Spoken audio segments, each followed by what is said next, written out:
Oye, espérate, que he iniciado la transmisión con el estudio puesto. ¡Ah!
Welcome your faces back to another day of the PUBG Mobile Europe Community Tournament. We're into our final 3 days and things are really starting to heat up. My name is Imperium with the ever wonderful, the ever smexy, the ever handsome Zute to take you through all the action. Thank you, Imperium. I'm glad to be back again today. I mean, we've been day in, day out, and the action has never been disappointing. And let's take a look at the overall ranking. So, wow. I mean, so okay, oh, yeah. if you're just tuning in or you missed the last couple of days, let me tell you, France did have like a 140-point lead, 150-point lead at one point. Ernie. And I was saying, okay, I don't want to say we because you always had, belief. So I thought there was no way any team was going to catch up to France. But taking a look at Romania, right? It went from 140-point, 150-point difference down to like 70-something. So I don't know, man. Romania has been really popping off the last 2 days. Yeah, for sure. The door very much wide open across the board between France and Romania. Can't fault France on how good of a lead they've held on to. I believe outside of the first 3 days, they've literally held on to first. And for them to lose it in the final hurdle would certainly be devastating for them, right? And it would be a bit of a kick in the face. But at the end of the day, if you're not, it's not how you start, it's how you finish, right? So France need to continue the pace, continue the job that they need to do to hold on to first, while Romania and I am definitely thinking Germany. It's out of their hands, I feel.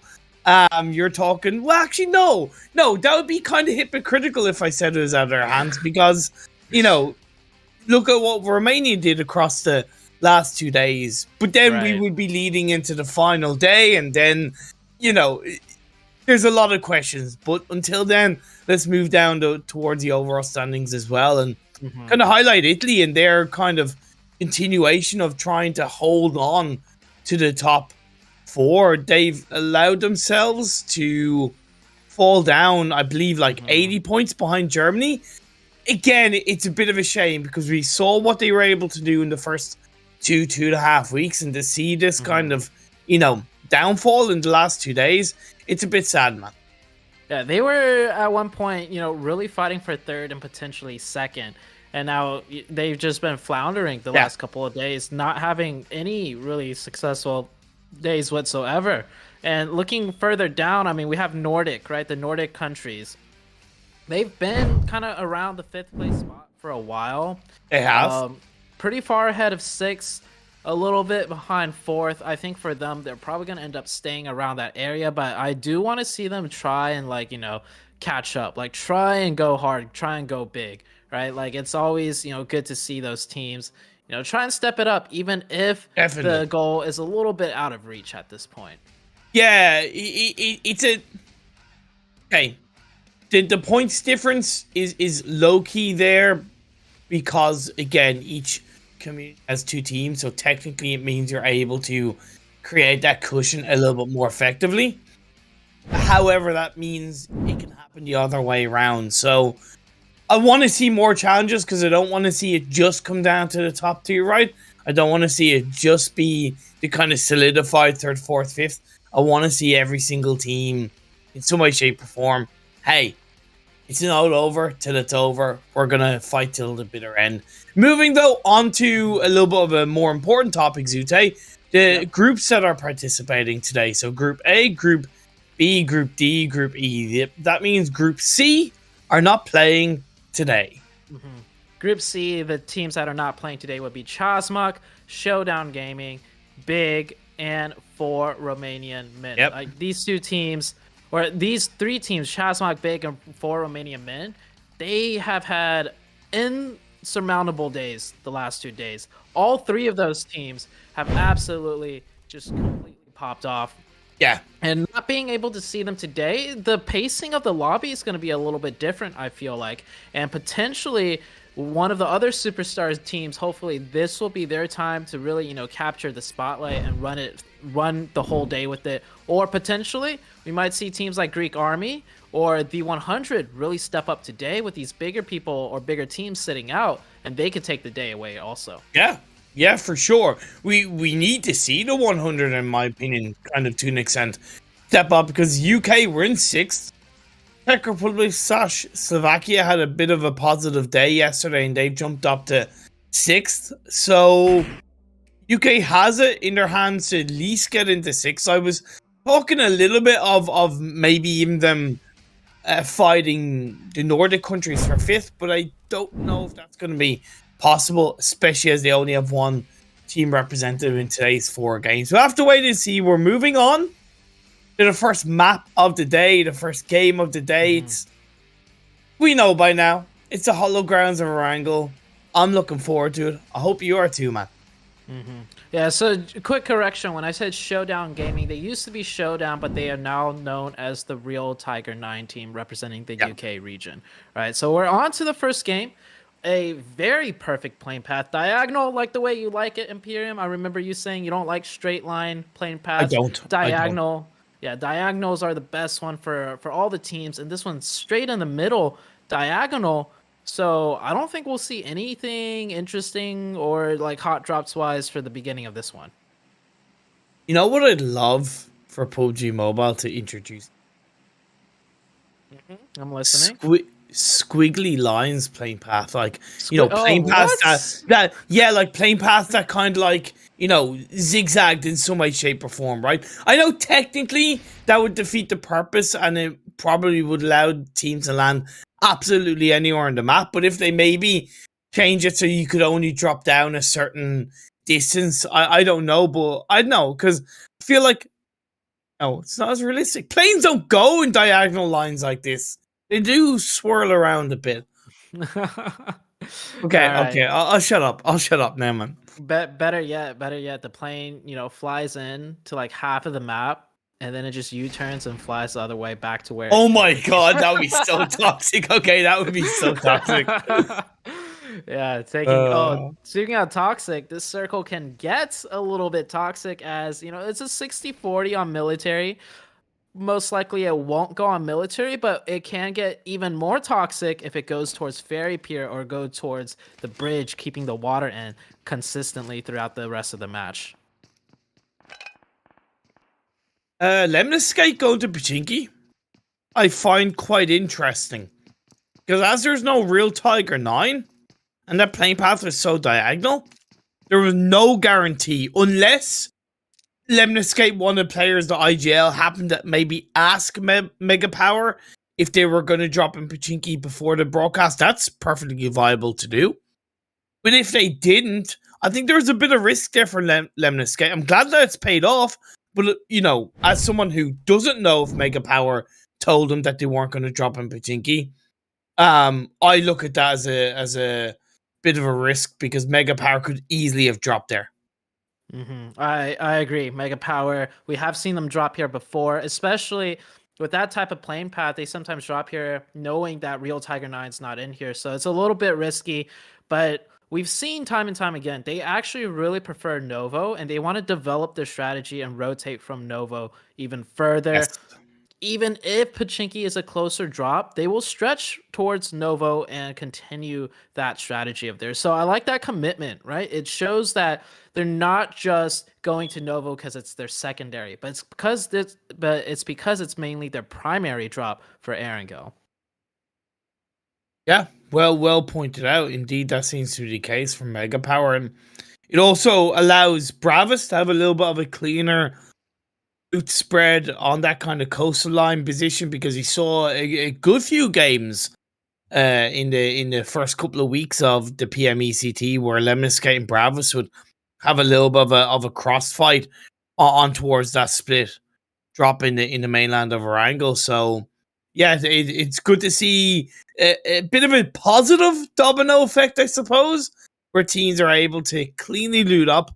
Then we'll see how they rotate in towards the circle. With this phase 1 circle, what core areas of the map are you looking at teams to maybe position themselves within the end of the circle, whether it's in the early parts of the blue zone or the late parts of the blue zone? Oh, so one very strong position that's well, given it's the very first circle, we always kind of just have to focus more on what's center, right?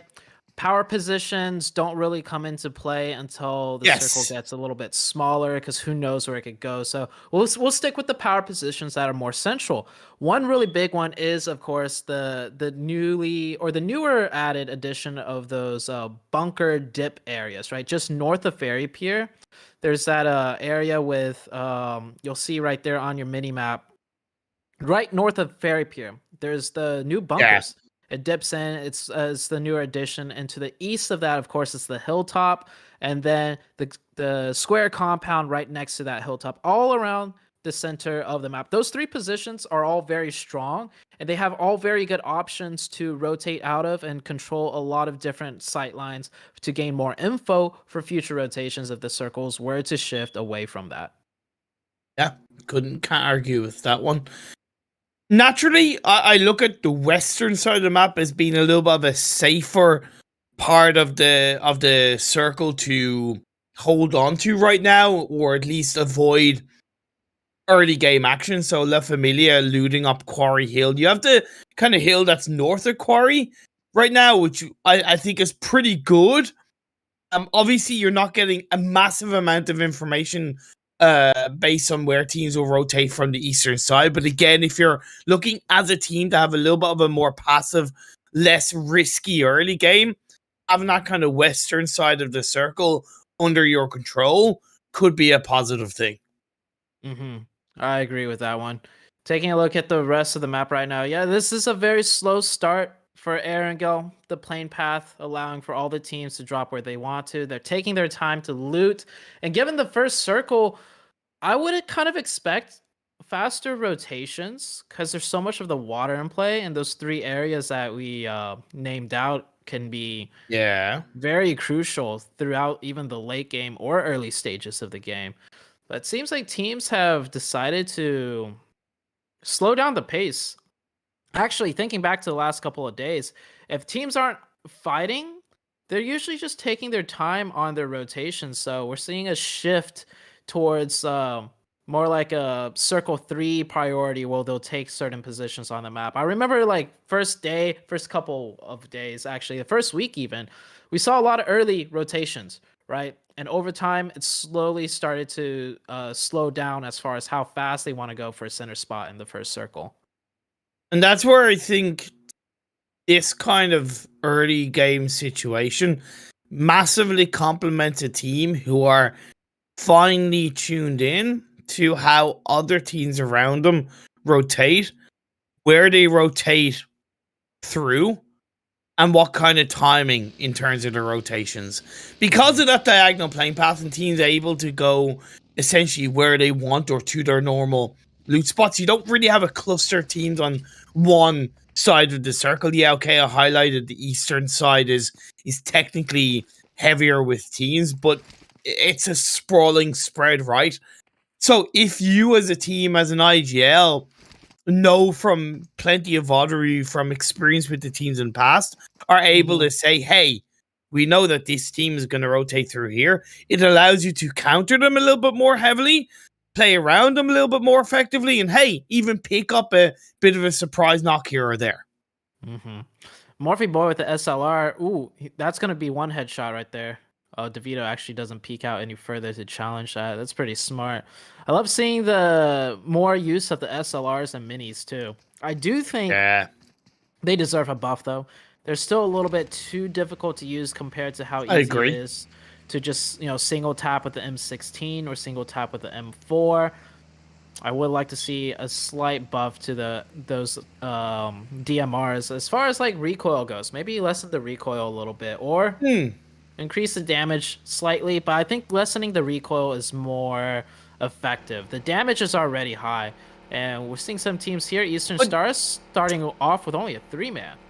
But then, if you lower the recoil on the DMR, you're basically making it an AR, right? It's a single tap AR. To me, the skill cap of a DMR is the ability to control the recoil and provide a fast fire rate.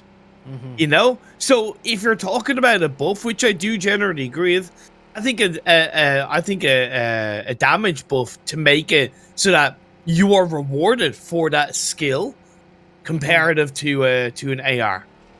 At least that's in my opinion. I see. It's tricky though, because right now with the damage buff, I'm thinking in terms of practicality, like the actual use case in a competitive match. You know, if the SLR gets a damage buff, how much of a damage buff would it actually impact the difference of the gun? So, for example, it's already like a 2-shot to the head. You can't buff it up to a 1-shot, right? Because then it'd be like a bolt action.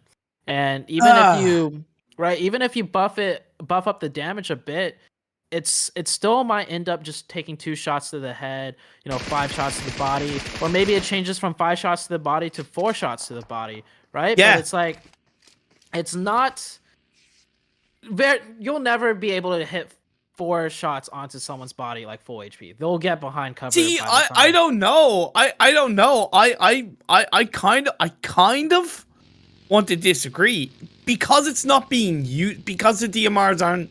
And I know we're kind of going really heavily off the fact that the game is playing out, so, we'll get back to it. The circle did have a really cool shift. That's about it. Like, we'll see how these teams adjust to it. Exactly. But it's like, a big reason why players aren't technically able to do that is because it's not really within the meta, right? And it's not really within practice. Players couldn't spray with DP28s until they started becoming more within the meta. Therefore, more players use it. Therefore, it's more common. You get used to it, etc., etc. It took time for the DP28 didn't really come out of nowhere, right? It did take time for it to develop and shape itself within the meta. So I kind of disagree with the whole you can't get 4 clean shots off with the DMR. You can if you train that recoil to the point where you're able to fast fire tap that bad boy and you're connecting the shots. It'd be extremely difficult to do. But let's see what else is difficult here as the next circle is about to shift on up. So the second circle shift was a hard one, all right? A hard shift to the east and a lot of water in play. But teams are getting really comfortable with these type of shifts now. You see, we haven't lost a single player really in the lobby. We still have 63 alive, even with such a hard shift on the second circle. But the third circle is where things are going to get really tricky as Mega Power edging in from the northeast, getting into a potential fight with the 100, but the 100 actually gets the opening as Mega Power is having some issues breaking into this zone. Yeah, so it seemed to be that Mega Power thought that, okay, we're towards the tail end of phase 2. We dropped a Novo. We're going to go for a little bit of an, not an unorthodox shift, but a longer, shift up towards the northeast. They didn't necessarily need, they wouldn't have been able to fully predict that a team was going to be there, but when you leave it later in the circle to really try and push in, a team is more likely going to be there first. Therefore, they're ready for a fight first, and you're going to get caught out. I think that's just what happened with Mega Power. Let's talk about that circle shift that just came on screen, though. A hard shift to the southwest this time, and the 3 locations I brought up at the very beginning of the game, or those 3 locations are probably going to be teams that, if they're able to hold it down, they're going to make it into the top 5. Like, I wouldn't say almost guaranteed, but if the 3 teams holding those positions are really experienced teams that are, really know how to play the late game, I would say they would pretty much have gotten a top 5 guarantee at this point. But we'll see how the teams do decide to play those 3 spots, as one of them still not occupied yet. The building compounds of the square compound area, you'll see as Golden drives by it, I think one of the teams will have taken that spot. I think 7-Up, as far as I know. I think 7-Up have control of it. And I look at this rotation from Golden Esports and go, that's too late into the shift. That's too deep. You could very heavily pay the price. I know within that hillside there can be temporary smaller pockets that you're able to hold on to, but all it takes is that one knock. And a team is gonna push in, and yeah, we're seeing it right now as Evil Boy is able to secure the first knock, looking to confirm that kill. The rest of Golden Esports recognize that it's not worth them really pushing too heavily to get the revive or the counter engagement, and they're going to go deeper towards the western edge of that hillside. So yeah, predictable stuff. Yeah, so those that new bunker area is one of the spots I was talking about where I like to see teams prioritize, as Red Moon Coco peeking up a little bit too hard. Yeah, you're on top of a rock with no supporting fire, no distractions, and you just fire some shots off.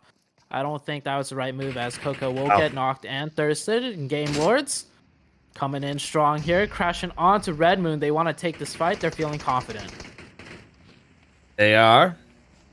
They're sole French representatives in today's games, and they saw Romania were able to do in yesterday's 4 games, and now they're hunting.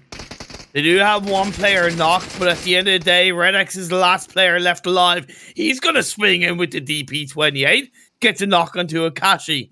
But how much damage can he do? No more, as a nade from Game Lord. Robs finishes off Red Moon.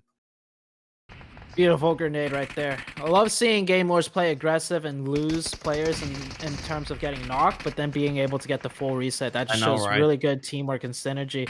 7UP holding down this compound, you called it, and they take out the 100 and circle shifts further south. We're going towards the Ferry Pier area. And La Familia getting a nice circle here, but beautiful shots by Eastern Stars. Eastern Stars only a 3-man team for the start of this first match. Will they play this aggressively as if they were like a 4-man team?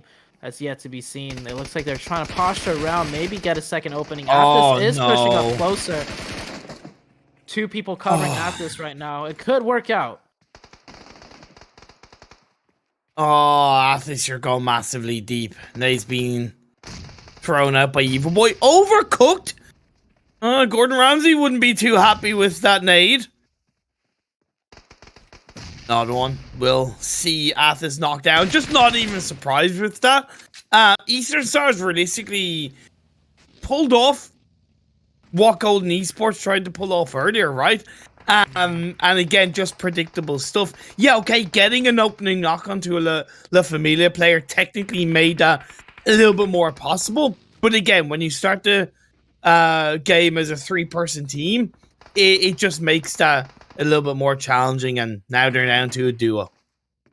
Yeah, if they were a 4-man team, it would have been a 2-man push with 2 covering, maybe 1-person push with 1 pushing into an off angle to put up that pressure. With a 4-man team has so much more dynamic use case when it comes to playing aggressive. There's so many different formations you could do, but when you're down to 3, you're so limited in your options that it makes it's so easy for the defensive team to kind of see what you're trying to do and just counter it perfectly. Looking into Ferry Pier, Glor has decided to smash into Ferry Pier and take this compound. This compound yesterday was the compound that I think got the chicken dinner for the team that played a similar circle. 4 Romanian men. It was 4 Romanian men. Yeah, when it shifted down on towards that south side. Uncanny. Find themselves going down south in the form of a Game Lord engagement. You called it, you love to see it. That aggression coming out from the French side is genuinely a pleasure to watch. It's not over yet for Uncanny. 3 players disengaged, but they're on the side of the hill. There's a little bit of a team to the north of them. The former Rexpect and Game Lord, they're going to be hunting, driving around, going for the bait play. Robs doing a wonderful job of pulling out that kind of Chinese meta of driving around in the buggy to try and bait one of the Uncanny players out. Lovely angle play as well by Game Lord, as they do send a bit of an anchor player into the very western edge of the circle, get the information, get the confirmation that, hey, this is free, and now the rest of the team are sending it in. Yeah, very nice adjustment there.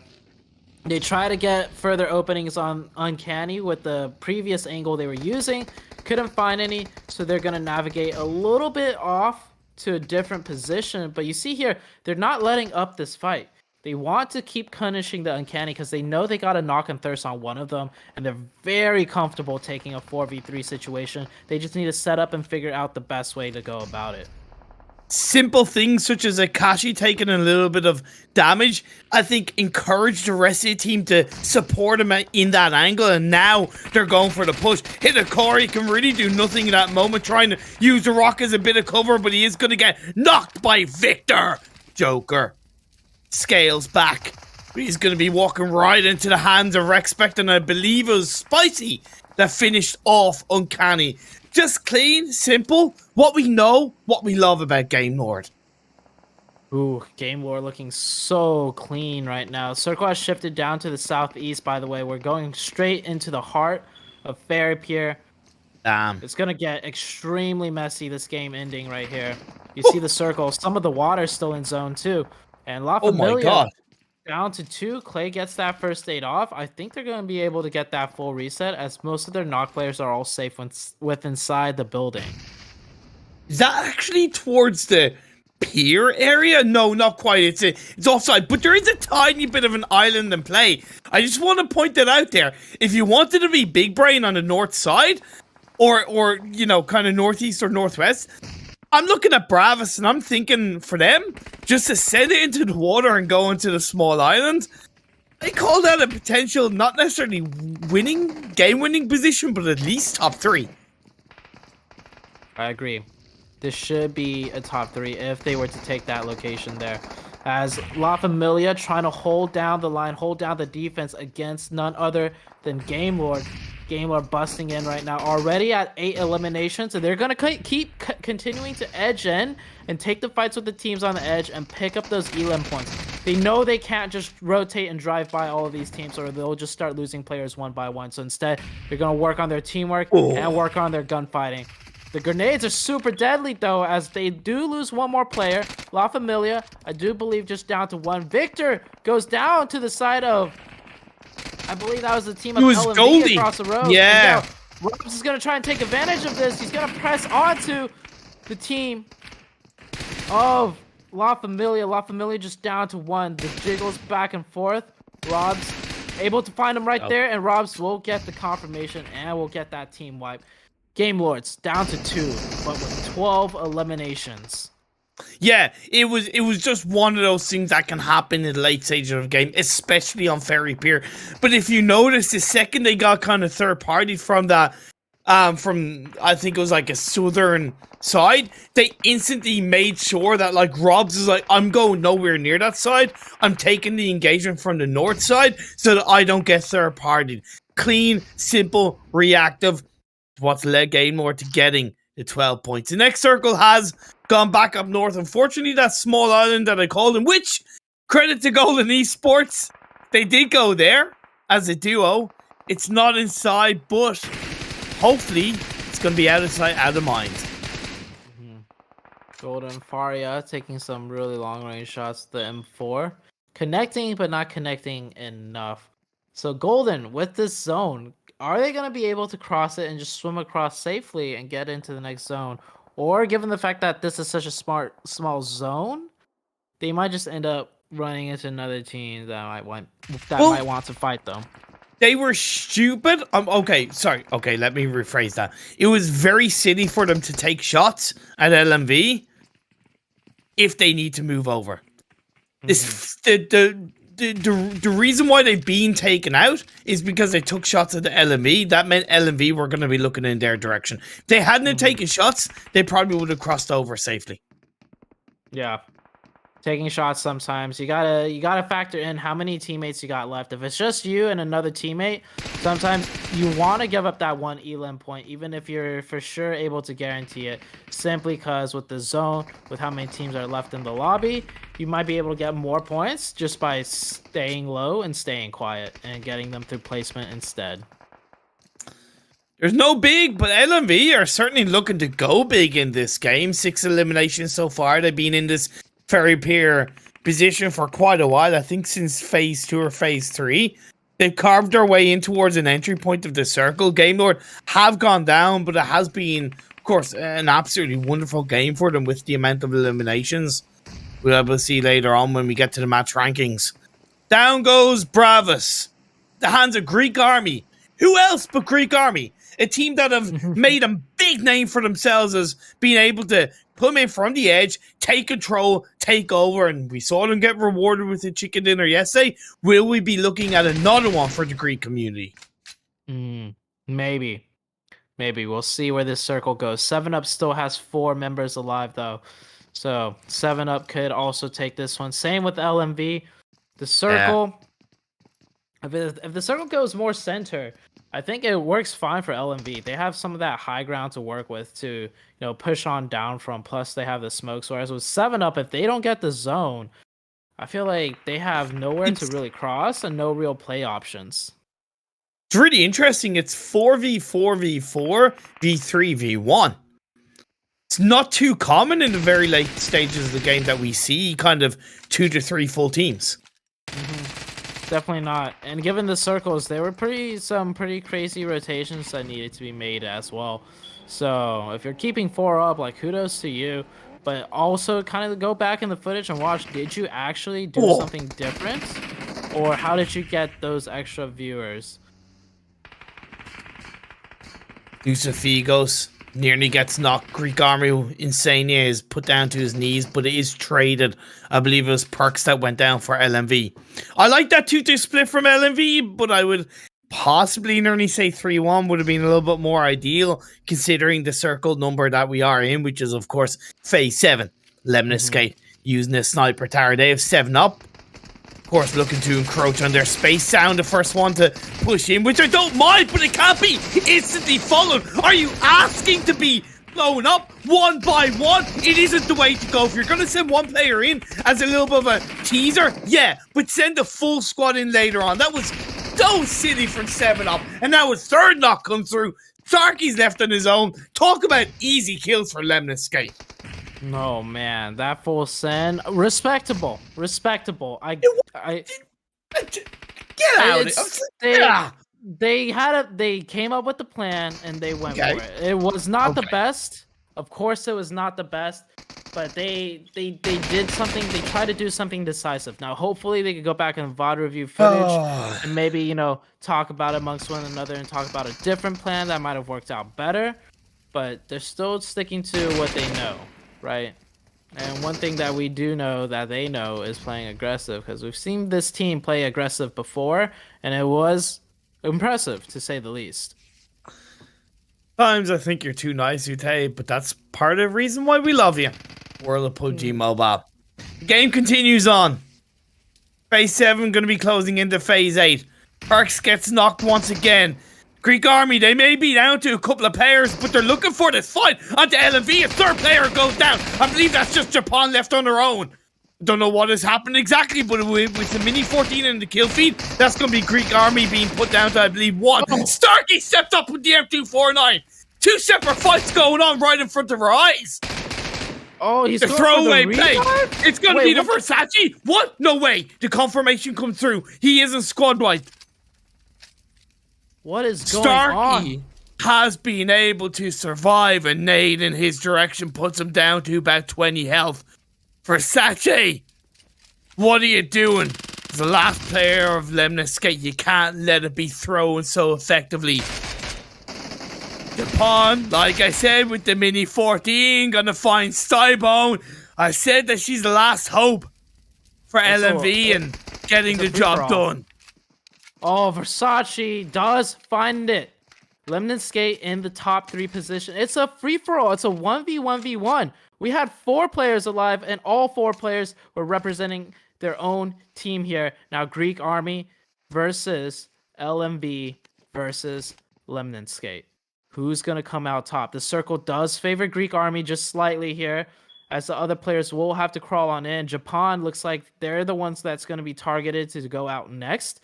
They do have the smokes, though, but late game smokes with no hard cover, not what you want to hide behind all the time. 3 teams in the top 3. Game 1. Can't argue with that one. Well done to Greek community. But can Japan represent the side of LMV, representing the German community?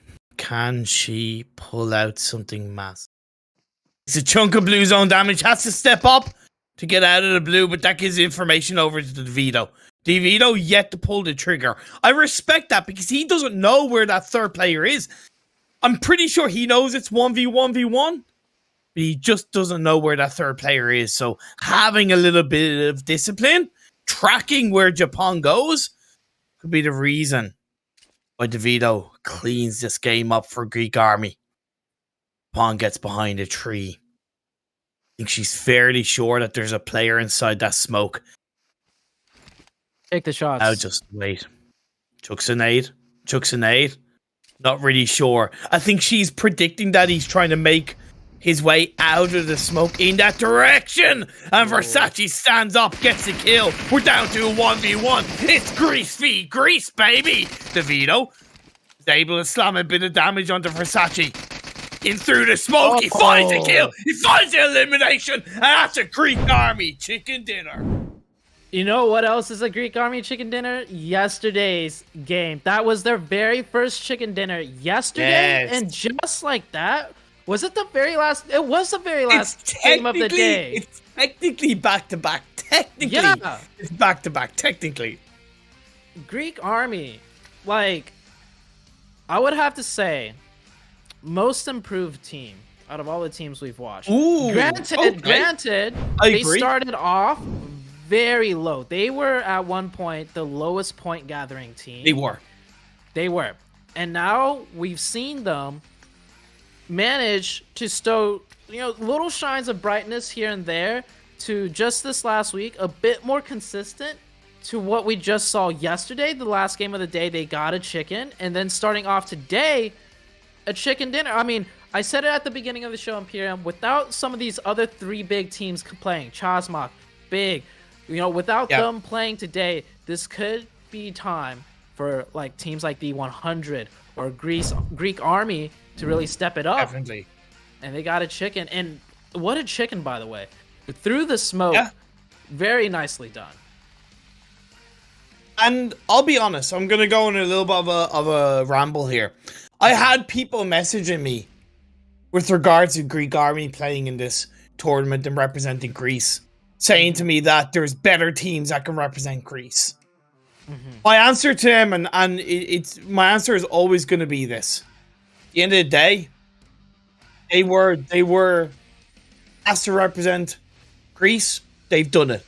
Give them time, and I'm really proud to see what this Greek army team have pulled out. At the end of the day, a big part of it doesn't really matter technically who was picked to represent their community. The format of this tournament is meant to encourage the communities to support each other, right?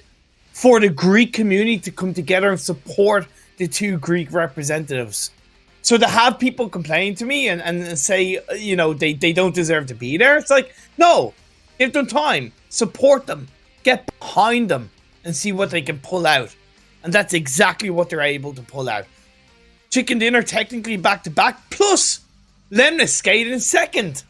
Just a cherry on top. The two Greek teams are first and second.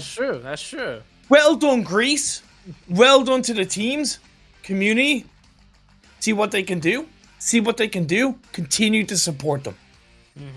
Well, that was a very exciting first match and a very exciting ending as well. But we're going to take it to a quick break. Don't go anywhere. We'll be right back with the points. And in the meantime, enjoy some of these highlights.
third last day, MECT, and you know what? I'm kind of hungry, Zute. Are you hungry?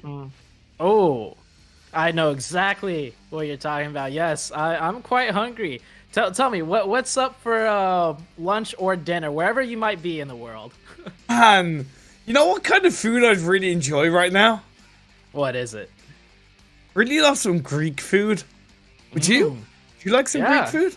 I would love some Greek food right now. And speaking about Greek food, I mean, both Greek teams definitely do be eating after that last match. Okay, Imperium, like, dang, they show up last match.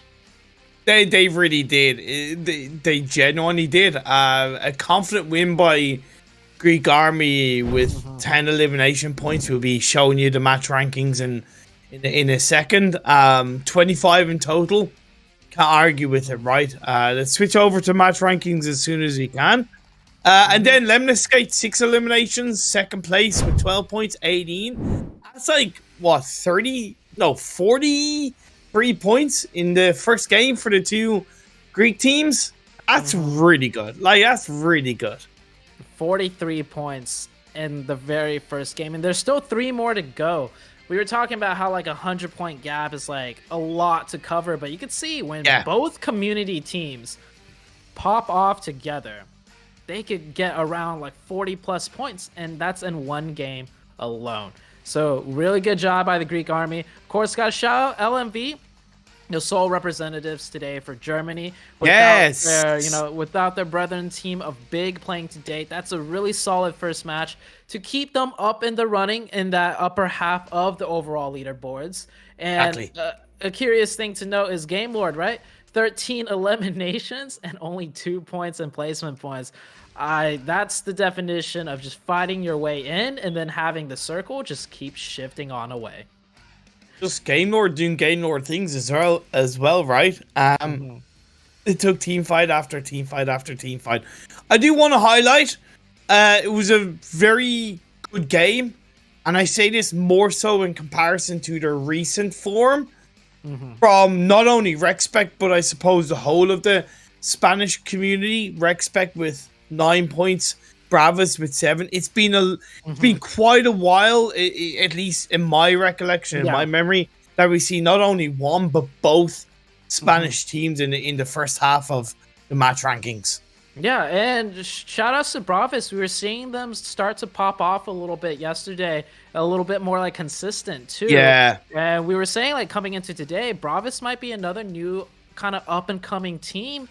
In terms of, are they actually improved? Are they going to be more consistent now? And with the first game getting 7 points, I think that's actually pretty good for them. It is. And honestly, with the amount of points as well, when we kind of transfer it a little bit over in terms of the overall standings, Spain are currently in 8th with 391 points. Greece are in 9th with 358. That's roughly 33 points, if I'm not mistaken. Greece in the first game got 43. Luckily for the Spanish community, they got 16 points. So it still keeps them ahead for the time being, but they're going to need to continue that trend. So I'm genuinely happy to see both REXPECT and Bravas in the top half of the standings and with a pretty solid amount of points, and they need to continue that up. Yeah, it was a very first game overall, just not by the wayside of the performance of certain teams, but I think the circles and the way that first match ended was also really good for these teams to practice, because that was a very specific game ending type of sequence of circle shifts, right? How do you manage a very pure ending? I think for a lot of these teams, they got really good practice in that game, particularly as far as what positions, maybe we should optimize next time when there's a potential fairy pure ending. How do we play it? Which compounds do we smash in? Because we saw some teams hard rotate in for a certain compound to just try and go all in on it too. Yeah, definitely. To kind of give a little bit of a correction per se, I was speaking to Zans from 7-Up, and that mistake they made was a plan 2-2 push. onto Lemniscate. It just wasn't executed in the right way. And props to him. You know, like you kind of said it right, that they had that plan in motion. It just didn't execute in the right way. And it correlates to what Sam said. So in that regard, hey, well done. Like he said, that they know that it's practice, that it's preparation, and these kind of mistakes are technically a good thing because it allows them to learn for the future. Yeah, and wow. Is that a perfect back-to-back plane path in map 1 and map 2? I don't like. I think it is quite perfect. And just to elaborate a little bit more on how perfect it is. It's starting on the northern side, which has a side with more cities to loot too. So if this was flipped around, it would be a little less perfect. But it is actually like the most perfectest of plane path. You have teams that could drop off early now to loot the section of the map, the northern half, where more of the cities are for the loot too. Could screenshot that plane path, sell as an NFT, make a couple of million. Pretty easy. Oh, you know? Geez. No, what can I say? The screenshot that would sell for a couple million is that one time in PMGC, the circle ended east of Impala on that island. And we're talking PMGC circle. All right, that one would be a circle I'd like to, get as a NFT myself. But even though this plane path is so perfect, you already see there's some potential fights happening. We see Red Moon and I believe Eastern Stars might potentially get into a quick little fight there. We see one player of 7-Up and V100 doing a split drop, and they've both split dropped at the same compound. So that might be a little bit of a cheeky 1v1 action happening there very soon. Yeah, I'm a little bit curious as to, I'm not going to lie, I forget where Red Moon normally loot, but I do know that Big normally loot where Red Moon are. So I can only presume that Red Moon, looking at Big not being in this lobby, thought, hey, we can go to their kind of split drop spot. And Eastern Stars maybe thought, okay, well, Big aren't in the lobby, therefore we're fine to drop kind of near where Big normally go, get some vehicles, and then drop to Impala. It just seems that obviously those two teams have now gotten pretty close to each other. Starkey, you called it. Up in the same compound as one of the 100 players, but what I do like, that there is a little bit of support in the form of IC and Will. Fortunately, there's no real coordination there, and I say the 100 unnecessarily lost some players, Ute. Oh, they lost one player, but they might be losing two more. As the rest of the 7-Up team, they are going to commit to some more supporting their player and committing to this fight. I hope they do, because they have the advantage here. They have the outside angles. V100 don't know that the 7-Up are here. I want to see them commit to this, but I want to see them be a little bit more proactive. Okay, they are actually. One player is sweeping off to another angle. And V100, that push, that 2v1 push, yeah, that's a mistake. But knocked and thirsted. Why aren't 7-Up sending one of the players up into the very tippity top of the hill? I would look at that as like the perfect spot to go to. Wrap around. That might be the case from the third player from 7-Up. Shots are being fired up on towards Daddy as he looks to move a little bit closer to the rest of his team. He's trying to find a bit of a stronger place in which he's going to have a bigger impact on this fight. However, is he swinging around too slowly, too deeply, in which he's not really going to be able to provide that support? I don't think so. I think this is a decent one. This is a game of chess right now. The team with more mobility will come out on top, but also you got to hit your shots as Daddy IGL with that UMP. We've seen some sick long-range UMP shots the past couple of days, but those were not it. Missing every single shot. And we see multiple engagements coming out. A 1v1 here, a 2v2 for positioning on the outside area. It's really comes down to who's the better player at this point. Oh, I see ya. This is what I see you saying. Goes for the pre-fire around the corner. Comes out and gets the kill onto zone. On the other side, a second knock in towards the members of the 100. Sorry, in towards 7-Up, should I say, leaves Sans on his own. I feel bad criticizing 7-Up. I genuinely do, because I've seen this team. I've seen this team play together for the most part as the same roster for the guts of 2.5 years, man. And they've shown so many signs at so many times of being that potentially strong performing, successful team, and they've hit wall after wall after wall, genuinely because of their own mistakes at the time. And Right. when you're constantly kind of pointing out those criticisms, it hurts, because you're like, okay, are they really improving? Are they really getting better? Do they really have what it takes? And yeah, it's a shame to see as they do go out in this game too early on. It honestly, from a competitive player standpoint, it honestly does take a lot of time. Breaking I know. newer thresholds of, you know, skill level, it's a hard hitting gap. And this might sound very, you know, mean, or what however you want to say it, but the harsh reality of it all is sometimes it's just the team itself. Like, the players just don't synergize. The players just naturally think and react differently. The play styles don't work, right? And that's just the harsh reality of it all. It is. I think in esports, that is also why you see, you know, a lot of teams roster shuffle from time to time. Yeah. But it does not mean that the players are necessarily bad. I alluded this once before on the broadcast, but I'll say it again. There's a player in China. He goes by Y, like WYY. Yeah. He was regarded as one of the top players in the entirety of the scene in PEO in China. And he got put on a team, and he eventually got benched on the team. He became the sub player for the team. And then that same organization ended up selling him off, and he got sold off to a different team. And then with that new team, even though they just newly formed, that roster was consistently, I would say, a top 3 overall Chinese team.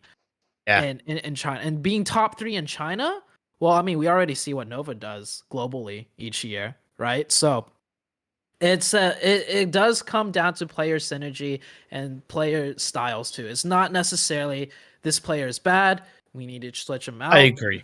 It just comes down to working together and seeing if you can fit that synergy in together. So looking at the first circle, though, not much to really say. It's a very easy circle, I would say, for a lot of these teams. I think that's actually why we see a lot of teams not rotating in yet. It's just because they're wanting to see where that hard shift is going to go to, which side of the zone are we going to have to play towards. This one right now is very ambiguous, right? You could almost take up any position, not just center, but any position, like maybe 1,000 meters, 2,000 meters around the center, and you could still be fine for the next circle shift. Yeah, we couldn't agree more. We're seeing teams really taking their time and already moved too far away from their natural drop spots. I'd say the team that's maybe gone a bit deeper is REXPECT. I look at that. And Mega Power, because Mega Power dropping Picado, now they're in Graveyard. However, I think that makes more natural sense, because when you drop in the center of the map and the phase on circle is kind of very central of the map, you kind of do need to move, right? You do need to get away from that sticky position, especially somewhere like Picado that's surrounded by clear mountains and flat terrain. You know, you leave it too late to disengage, you're asking for trouble. And okay, here we go. Now this is a tricky one, because potential low ground cities of San Martin finish, or do you prioritize that huge giant mountaintop, the high ground around the power grid area? And it's not just the high grounds. There's so many multiple dips and power positions all around power grid as well. So it's like, it's between those two areas right now that teams should start focusing on and deciding which one they want to prioritize.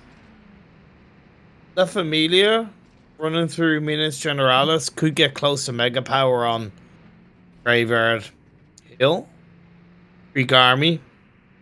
starting to rotate and react to this circle. Yeah, I think this phase 2 was a little bit trickier for a good few of the teams than they would like to have seen in the shift. One thing that I kind of made note a little bit from phase 1 and how teams were putting themselves, but they were putting themselves in bad positions.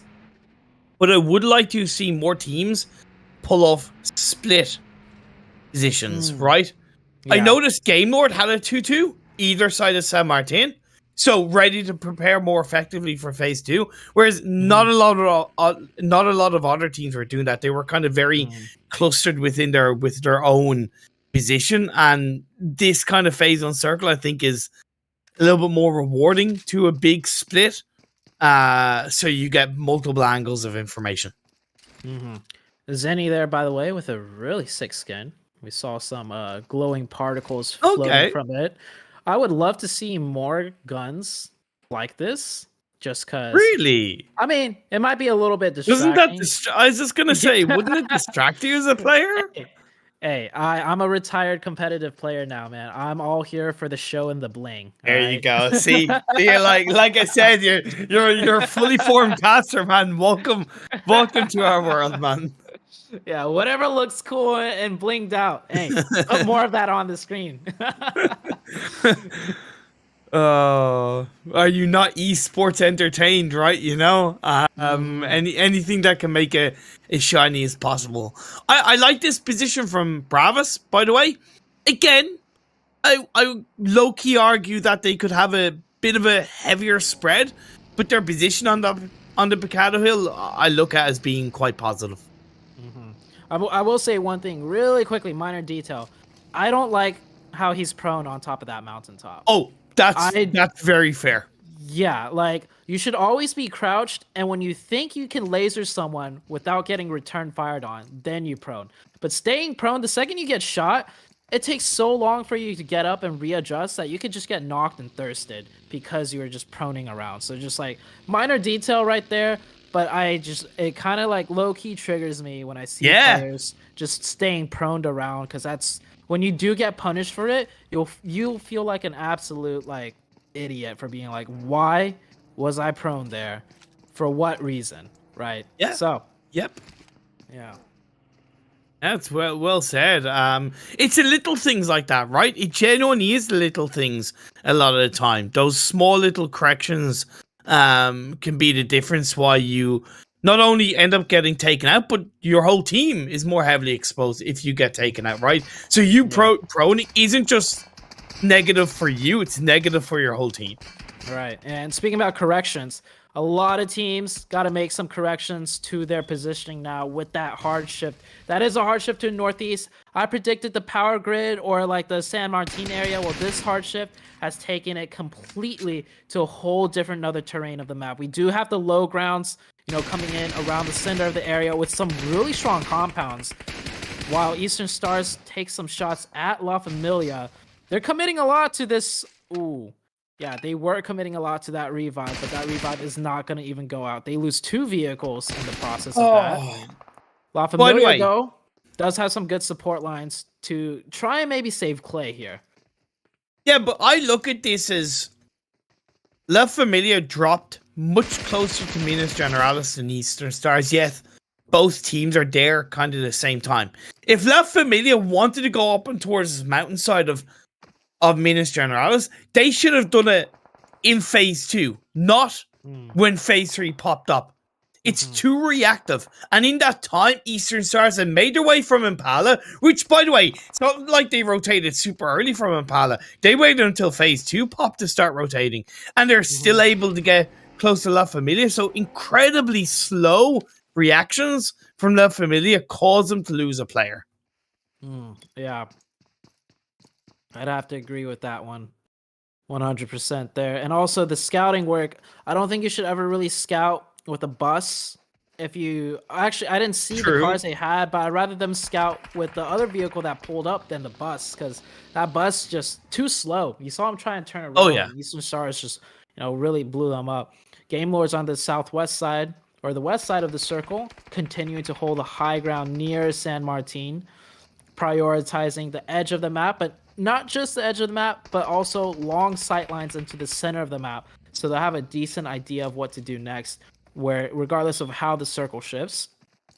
Doing some gatekeeping right here, keeping the Bravas team, who just did have a pretty decent game, looking to take them out a little bit earlier for the game 2 of Miramar. A task up against and conquering side of the game, Lord. The spread that the French team have, by the way, on that Saint Martin Hill is wonderful. Like, there's no real chance that Bravas are getting through that wall, getting through that spread. Because even if you get one knock, there's so many angles of cover that not only are you more likely going to get counter knocked, but you can't really do much with it. So I would nearly prefer to see Bravas go in towards the blue, but no, Game Lord, they don't even want to give them that chance. They're pushing in. They're going to get the knock and the breaker. Great duo. Pushing out Morphe boys under a hell of a lot of pressure. And yeah, Game Lord just doing Game Lord things. Oh, but Morphe boy, though, might pop off here. And okay, there we go. 2 of Game Lord players got knocked. It looked a little bit scary there, but I absolutely love that. I don't think, even at the higher levels, I don't feel like we see enough teams do that, where they're gatekeeping a team, yes, and they're forcing that team into a corner, but they don't push. They're like, that's away from the circle. I agree. We'll just keep watching them and keeping them pressured and stuck there. When you could just do what Game Lord just did, which is just push them. Leave your side of the circle. It's not like anybody's coming around to your side. You've already been holding it down for so long. Yeah. Push away from the zone, kill them, take them out, and then come back and then reassess. So really love that out of Game Lord. And the circle did shift towards the west side, so it will favor Game Lords a little bit. They could keep some of the high ground and play to get info.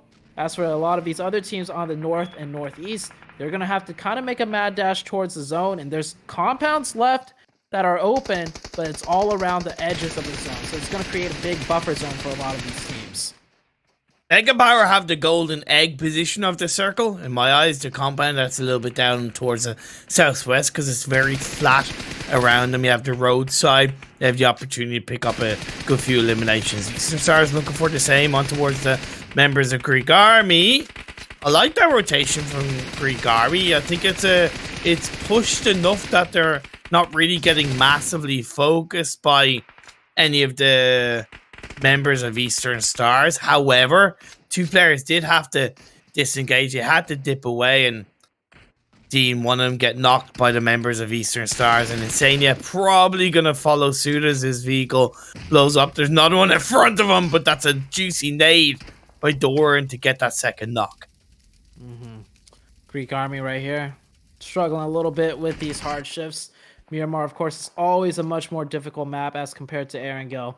La Familia, with 3 people left alive. They do have 1 player that has scouted into the zone, and I think they realize this place is open for now as one of the Greek Army players rushes in. But they should definitely be able to tell it is not a full team defending here, and they could take a 3vX fight and feel comfortable with it because they're not entirely sure how many players are up for a Greek Army.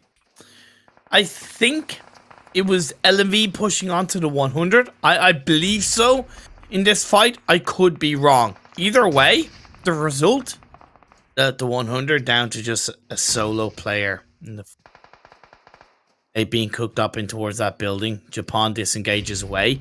The good thing for LMV is that they have 1 player in the circle as an anchor point. Figos. So therefore there's less aggression required for the other members of LMV.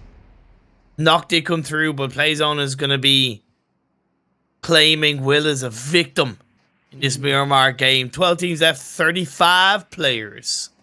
Ooh, a shift into no man's land. Okay, there is a few dips here and there. That's about it. Maybe like two dips that I know of, and that in the western side, and then of course the eastern side of the map. I think Eastern Stars is going to fully dominate that eastern side of the new circle shift. We're going to see Eastern Stars most likely probably win this match. I would have to say they'll be able to keep all 4 up as the Greek Army finally goes down. La Familia realizes with that circle shift, all right, we got to clear this team out if we want to move further in. Yeah, you're dead right. Game Lord, The challenge on the other side. I said Mega Power had the golden egg compound in the previous circle. It seems like the egg is being cracked to make a juicy omelet formed by the Game Lord players. Let's see if they can scramble Mega Power left, right, and center. Maybe even poach him. Seems like they're looking for the crispy fried egg in the bottom, as Lodge is going to go down to a molly. Rex is now the last player up FPP mode. Pre-fires it up, has to try and switch over, but that's not going to be the case. Golden Goose play, Game Lord pick up another set of eliminations.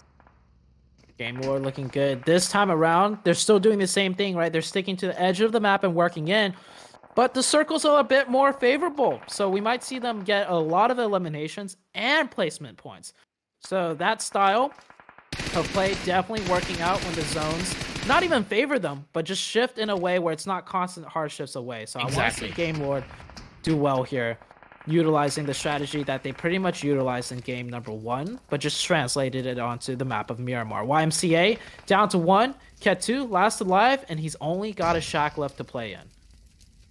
By the way, like, Game Lord were ridiculously quick to react after that fight against Mega Power. Most teams, when they win an engagement, they'll take a little bit longer to I don't want to say reset, but sorry, to re-engage onto another team, whereas Game Lord were instantly onto the members of YMCA. Good spread by Eastern Stars. Athos is knocked, however the backline support is there. Eel coming through, La Familia down to 1. Dingy, what can he do? And he shut down the Romanian side of Eastern Stars is what is predominantly the strongest position in the circle. But I would argue that Eastern Stars will want to clean up this engagement sooner rather than later.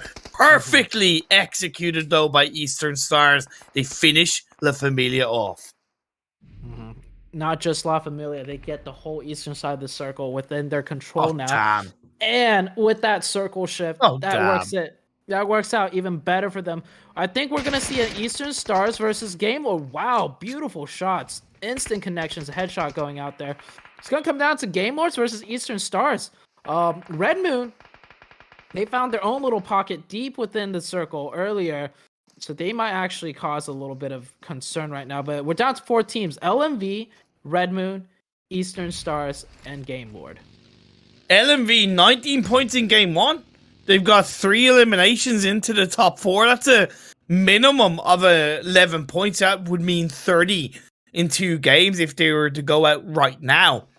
The hopes are still alive. Unfortunately, Robs, I predicted the future. He stepped up over the ridge, finds the last player. LMV are out. I'm kind of worried about Game Lords right here. I feel like Red Moon's position is in a prime position to take down those 2 players of Game Lord, but it's not even going to be Red Moon that does it. It's going to be the Eastern Stars themselves that start taking out the Game Lord players. Eastern Stars, a 2-2 split, a north split, and a south split. Controlling it very well. They got to be careful about Red Moon, though. Red Moon still has 2 up. If they take a straight-up challenge, those 2 players of Eastern Stars could potentially go down. But if Red Moon push like they need to do, the other 2 players from Eastern Stars are there to support on that 2-2 split. So in my opinion, it's a lot safer than it looks for Eastern Stars. However, I could be proven wrong. Bazzi's knocked. Red Moon possibly going for the push. In this time, Game Lord are going to sniff out a bit of an opportunity to go for the revives. They may have been knocked, but they were not confirmed eliminations by Eastern Stars. Athos does finish one off onto Akashi. The bleed out comes through. Doran on one side, Athos on the other. Versace does get knocked. It's going to allow this side of Eastern Stars to be given a little bit more heavily sigh of relief. Spicy from Game Lord, looking for some spicy off angles to the members of Eastern Stars. Coco gets spotted out. Eastern Stars waste no time. They take control and we're down to our final 2.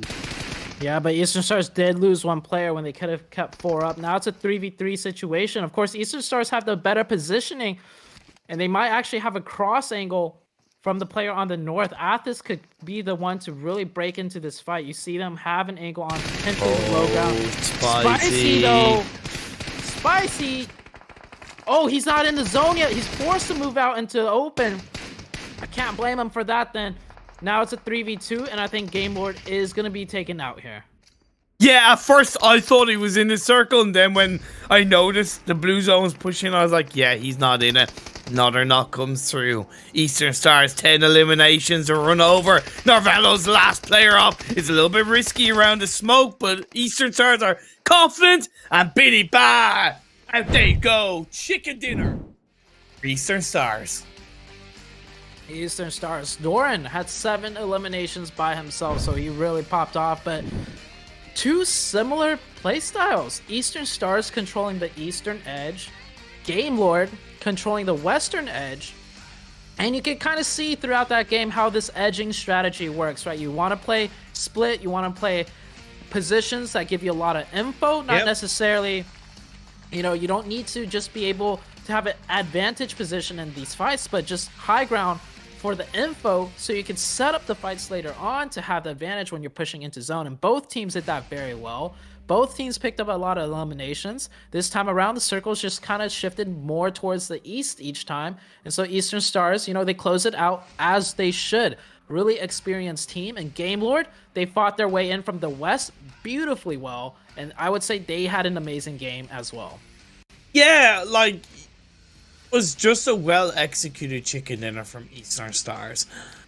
Once again, as it can be the case in a lot of the games, you know, it can be like, oh, well, they had the circle look, etc., etc. Look at the eliminations they got. Without a shadow of a doubt, they were massively proactive from that position. They knew they couldn't take it for granted, right? And they pushed into the more heavier part of the circle, especially in the later phases, to make it so that nobody could really breach in. Plus that 2-2 spread, yeah, they ended up losing a player, but that 2-2 split was just bang on. You couldn't have asked for better. Really, just really well played from Eastern Stars. Eastern Stars played that really well. Of course, Game Lord, I feel like, also did extremely well controlling their side of the circle. We saw how they used that high ground to not just gatekeep a team, but then also push that team to take them out. Yeah. Right? We had mentioned it during the cast. Like, we see a lot of teams who are good at gatekeeping teams and making sure, you know, they can't move any further. But rarely do we see high-level teams then take the initiative to push away from the zone to take the team out because they're stuck back there, right? So I think that was really well done by Game Lord as well. And, well, really good game for number 2. This time around, we saw 2 top gigantic teams that have been doing really well throughout the tournament take first and second. But we'll go on to Sandhawk, where things will really start changing up, where we will never know what happens. So we're going to go for a quick little break right here. And don't go anywhere, because we'll be right back after these highlights.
Hi there. Thanks for sticking around and tuning in. My name is Imperium. This guy's name is Zute to either my left or right. I don't know. I don't know my direction anymore. You're watching the PMECT. Hi. Anyway, 2 games down, 2 games to go. I don't know why I opened that with a level of child excitement, but passing and being involved in these events is kind of that childlike excitement to an extent. So, yeah. And that last game, it was a pretty damn good ending.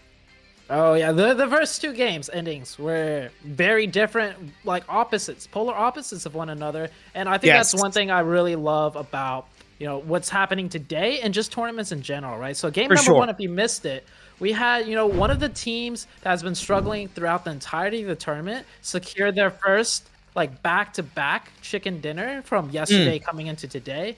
And then in the second game that we just went over, we saw the 2 juggernaut teams that have been dominating the whole entire tournament long come down to a first and second finish. It was Eastern Stars and Game Lord. You see it here.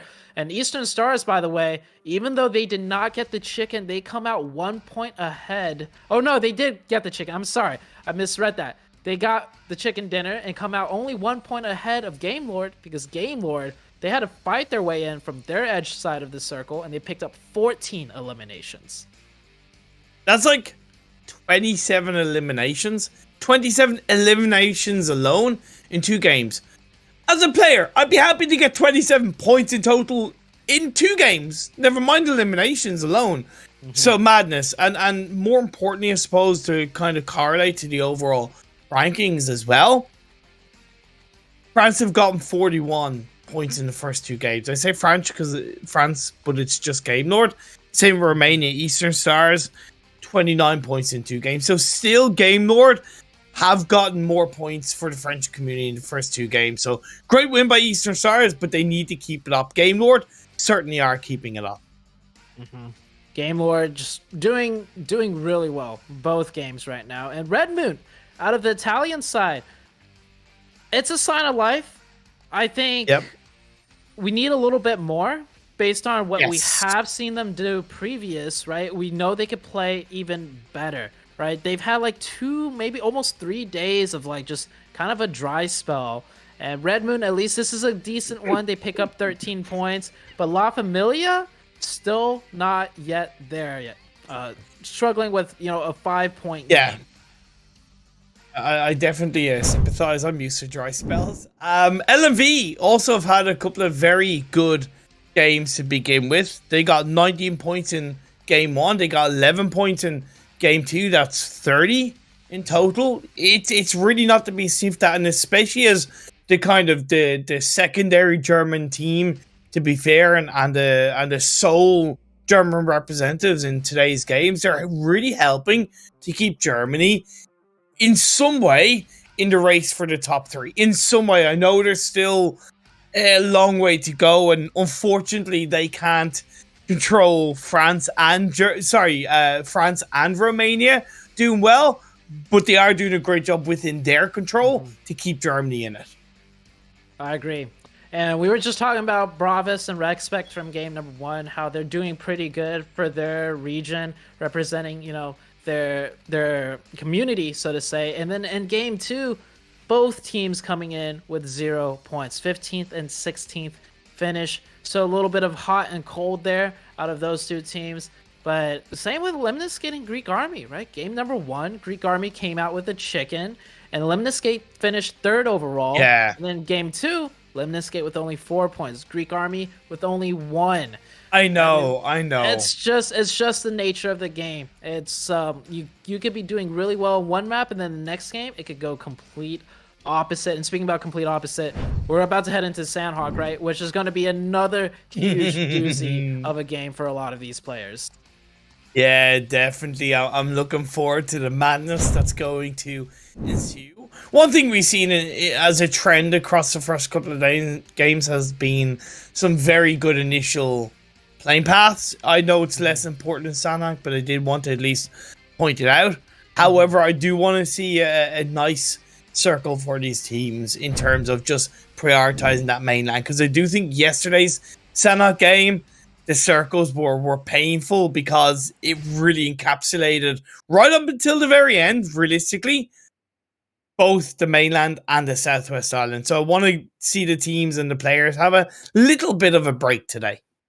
Playing path very far to the north, as teams will have to stretch down to the south a little bit. We've seen teams get so comfortable on Sandhawk with each other's drops that they've started to split up a lot and start the game very widespread, which has led to some earlier fights, not necessarily a hot drop fight, but we could see some potential altercations. Looking down towards the southwest, Uncanny and Rexpect, looks like they're kind of trying to go towards the same drop location. We might see a fight happen there, and we get the first circle, a very northern, northwest-ish a little bit circle. This one, a little bit tricky to work with. I say kind of trickier than yesterday's initial circles, and if it kind of, you know, shifts in the same ways in which yesterday's Sandhawk circles went, that kind of divide between the Northwest Island and the mainland is a lot bigger than the Southwest Island and the mainland, if that makes sense. So kind of crossing that later in the game is going to be a lot more difficult. So I don't expect too many teams to be really committing to that Northwest Island. I expect to see a lot of the mainland clearly encapsulated. But that in itself, right, poses more risks because technically there's a lot less landmass in that mainland. And if you have more teams trying to stay in that mainland, you're going to see a few more early game fights. And here's that early fighting that I mentioned because teams are so split. You see here, this golden player literally looted what was necessary to take out a player and then quickly ran over here to see if he could spot anyone. Actually, he saw Spicy at the very last second. He's going to try and hunt down that player right now. And this is what happens when teams are so familiar with one another. They're going to do like some of their own plays to take out each other early on and get some cheeky eliminations, but Varia just missing that opportunity a second too late. Let me remind you, what happened the last time Golden Esports engaged onto Game Lord?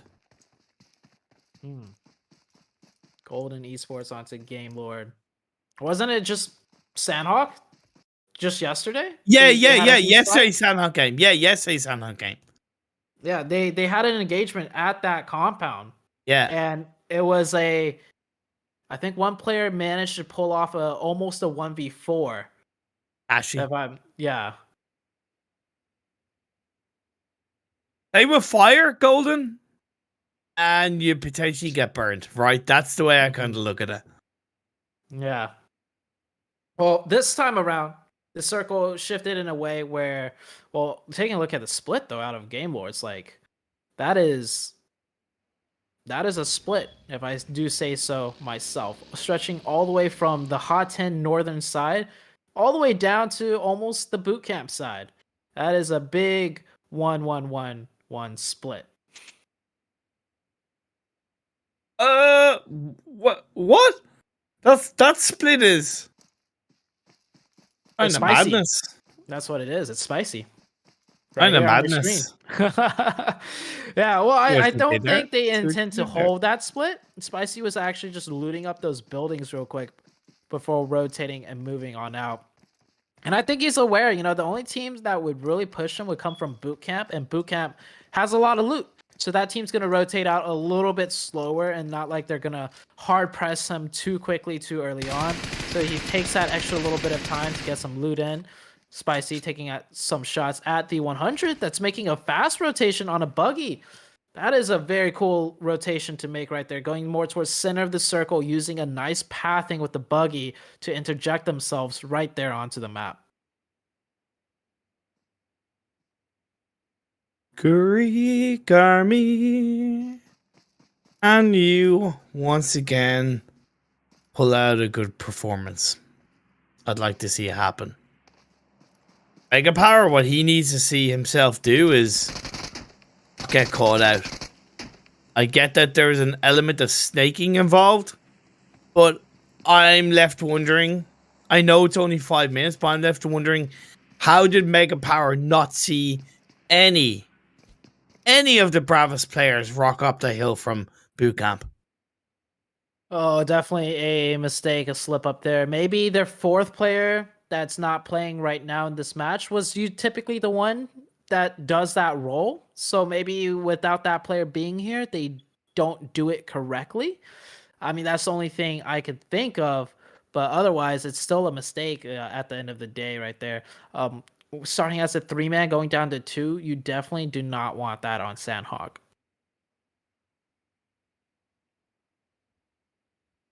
Let's skate the second Greek representatives. He then pull out another good performance in this game, Lord. We talked about the spread. And they spread some nice, sweet honey all over this Sandhawk game. Because honey goes well with chicken. I don't know if you've ever tried it, but honey with chicken is pretty nice. Honey with... I've had baked chicken with honey. Okay. Like a baked chicken with a honey glaze on it. I've also had fried Korean chicken with a honey. Yeah. Honey and sesame seed? Yes, I think that's what it was. Yeah. But you know what the best sauce to go, or the dressing to go with chicken is? What? I had something, but oh man, did you choke the pun? Did you choke the pun? There wasn't actually a pun. I just tried to elude it. The best chicken to have is a winner chicken dinner. That's the best chicken there I'm is. sorry, man. I'm not letting you get away with that. Nah, man. You're gonna have to go back to the drawing board. You know, retake those comedic classes. It's fun. You'll get there, man. Practice makes perfect. Yeah. Okay. Well, you know what I am good at? I'm good at looking at these circles and saying stuff about these circles. So with this circle, well, it doesn't really shift anywhere, which is actually quite bad for a lot of these teams because we get a lot of the river still in play. Most of these teams won't need to move around, but that just means future circles will get very tricky and dicey. As YMCA, they open up a knock and a thirst onto two of the game lord players, or is it just one? No, just one. Of the game lord. Okay. So one of the game mode players goes down, trying to hold that split that they usually always hold around this area. Don't know what went wrong this time around as they lose one player very early on. Yeah, and I kind of put it down to just being a little bit caught napping / maybe not expecting a player to be there. Because he's pretty deep into this phase 2, especially on his own. I don't know who exactly got the eliminations onto the first 2 YMCA players, but yeah, good solo play. La Familia fighting in the blue with Respect. Honestly, I'm not like a fan of this. I know it's only phase 2, but 2 teams fighting in the blue like that, it's a little bit amateurish. I don't know if you agree with me, but you know, who's really winning out of this one, right? Who's really winning? I think both of these teams' goals were to just med strat, right? They're so far down in the south, and there's a lot of loot to be had this far down in the south. So I think both teams want to do a med strat focused game for Sandhawk, but they just so happen, you know, both pick the same area to try and get the loot, and now they're forced to fight each other. One thing I don't like though is Respect has the advantage. And maybe, you know, they're playing it a little bit more careful because they don't want to mess anything up. But I feel like they should be slightly more proactive here in trying to finish out the La Familia team. Yeah, I don't disagree, because the longer they take, the more unnecessary utility they're using. It's a good wraparound from BK. I've observed the amount of heals that all the players from Respect have, and none of them have heal strat level of meds, right? Maybe if they pool it all together, they might. PK reacts very well to get the knock into wasted, prone in the grass. Clay now left on his own. Gonna have to be a prone from Clay. Where's the rest of Respect? They actually get knocked. They get killed. I don't know exactly what happened. Maybe I should have been more observant. La Familia, Clay specifically, not quite a 1v3, but it was a clutch. No, Clay did 1v3. There was 3 up from Respect. Wait, when they got... yeah, but was there 3 up from Respect when Wasted got knocked? Yeah, I'm pretty... See, that's the thing. Sure. I didn't want to say it was a 1v3 unless I factually had that information. So I don't think Wasted knocked anyone. He just it doesn't matter. It doesn't matter if he was still alive when Clay got the first knock. It's still not a 1v3 in my opinion because he was involved in the fight. He was still involved in that engagement.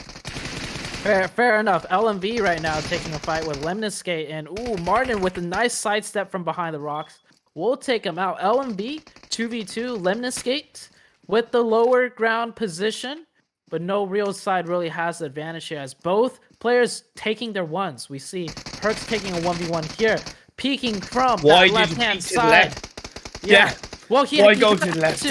He kind of had to because the other Lemniscate player was on the right-hand side, and they both win their ones. Lemniscate will be able to get somewhat of a reset there and some points and loot to their name for winning that engagement. Okay. I call that kind of stubbornness from Perks. He's always been a player to be very, very aggressive and to kind of go in on his own. Now, he improved a lot over the last year and a half, 110%. But I see that kind of shade of stubbornness of wanting to go in. In my opinion, if you can't go in on the right-hand side like that, then don't go in at all. Wait to communicate with your teammates so the distraction plays through, and then you go in on the right-hand side. That's maybe I'm being a bit too harsh, but that's the way I looked at it. It was a clean 2-2.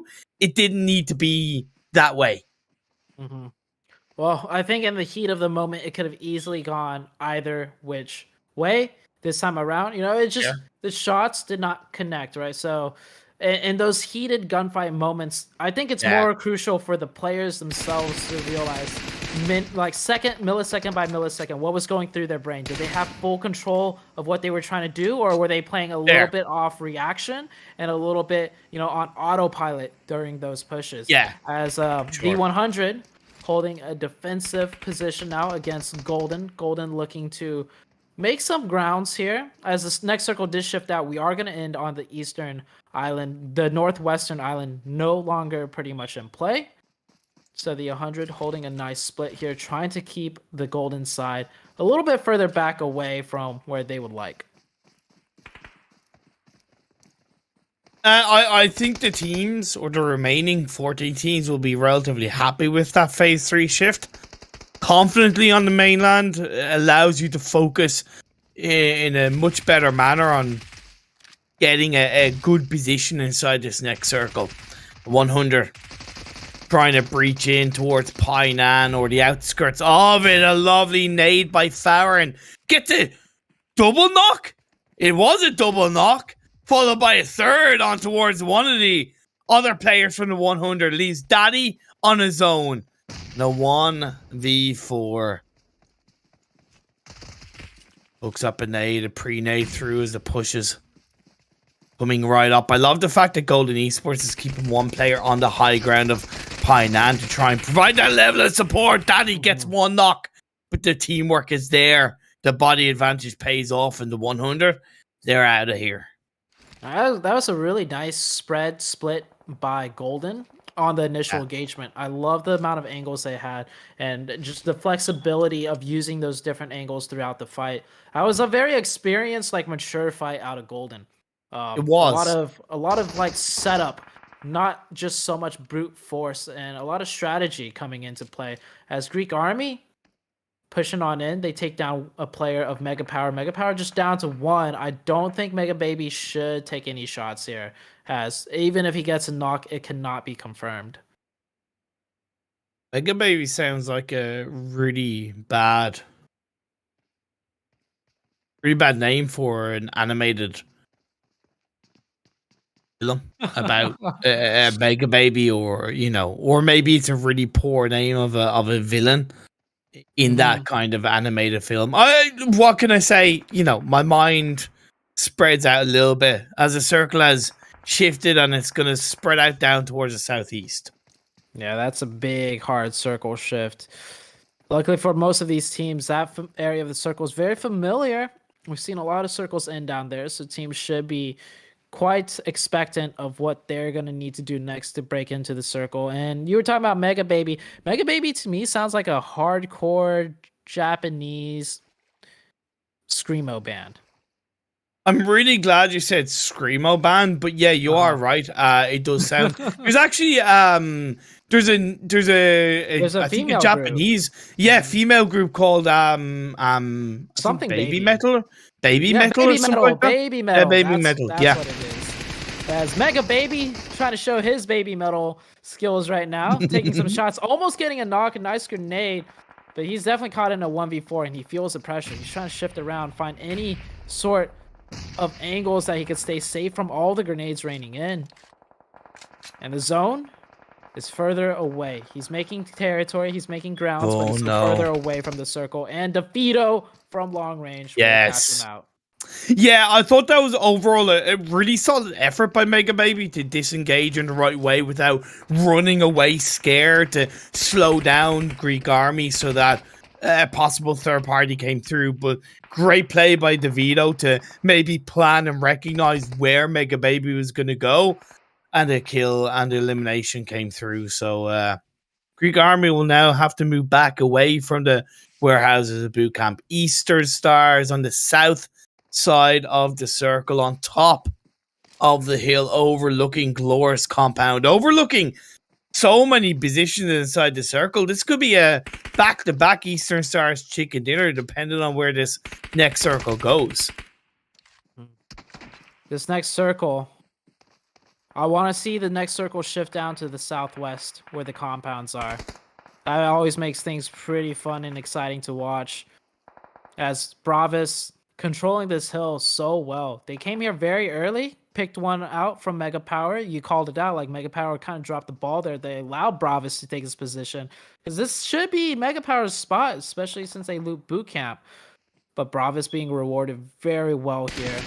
And Greek army, I know you're snaking in the grass, but come on, it's not like you're invisible. As the circle hard shifts way to the east, and you can see immediately Morphy Boy backs up, knows he's got to heal up. Oh, he's only got bandages too. Maybe he's going to need to take a few more shots, put out some suppression before the rest of the team has to rotate towards the east. Yeah, and I don't really mind this. You've touched upon it in the past, right? Just be that suppressing player, that sacrificial lamb per se. However, what are the rest of the team do? Are you pushing into the circle, or are you taking a fight? Why is there no real clear direction from Bravis in this moment? Time's ticking. The blue zone's about to close in, and if you don't get shifted, if you don't get focusing on the edge of the circle, you're gonna get blown up.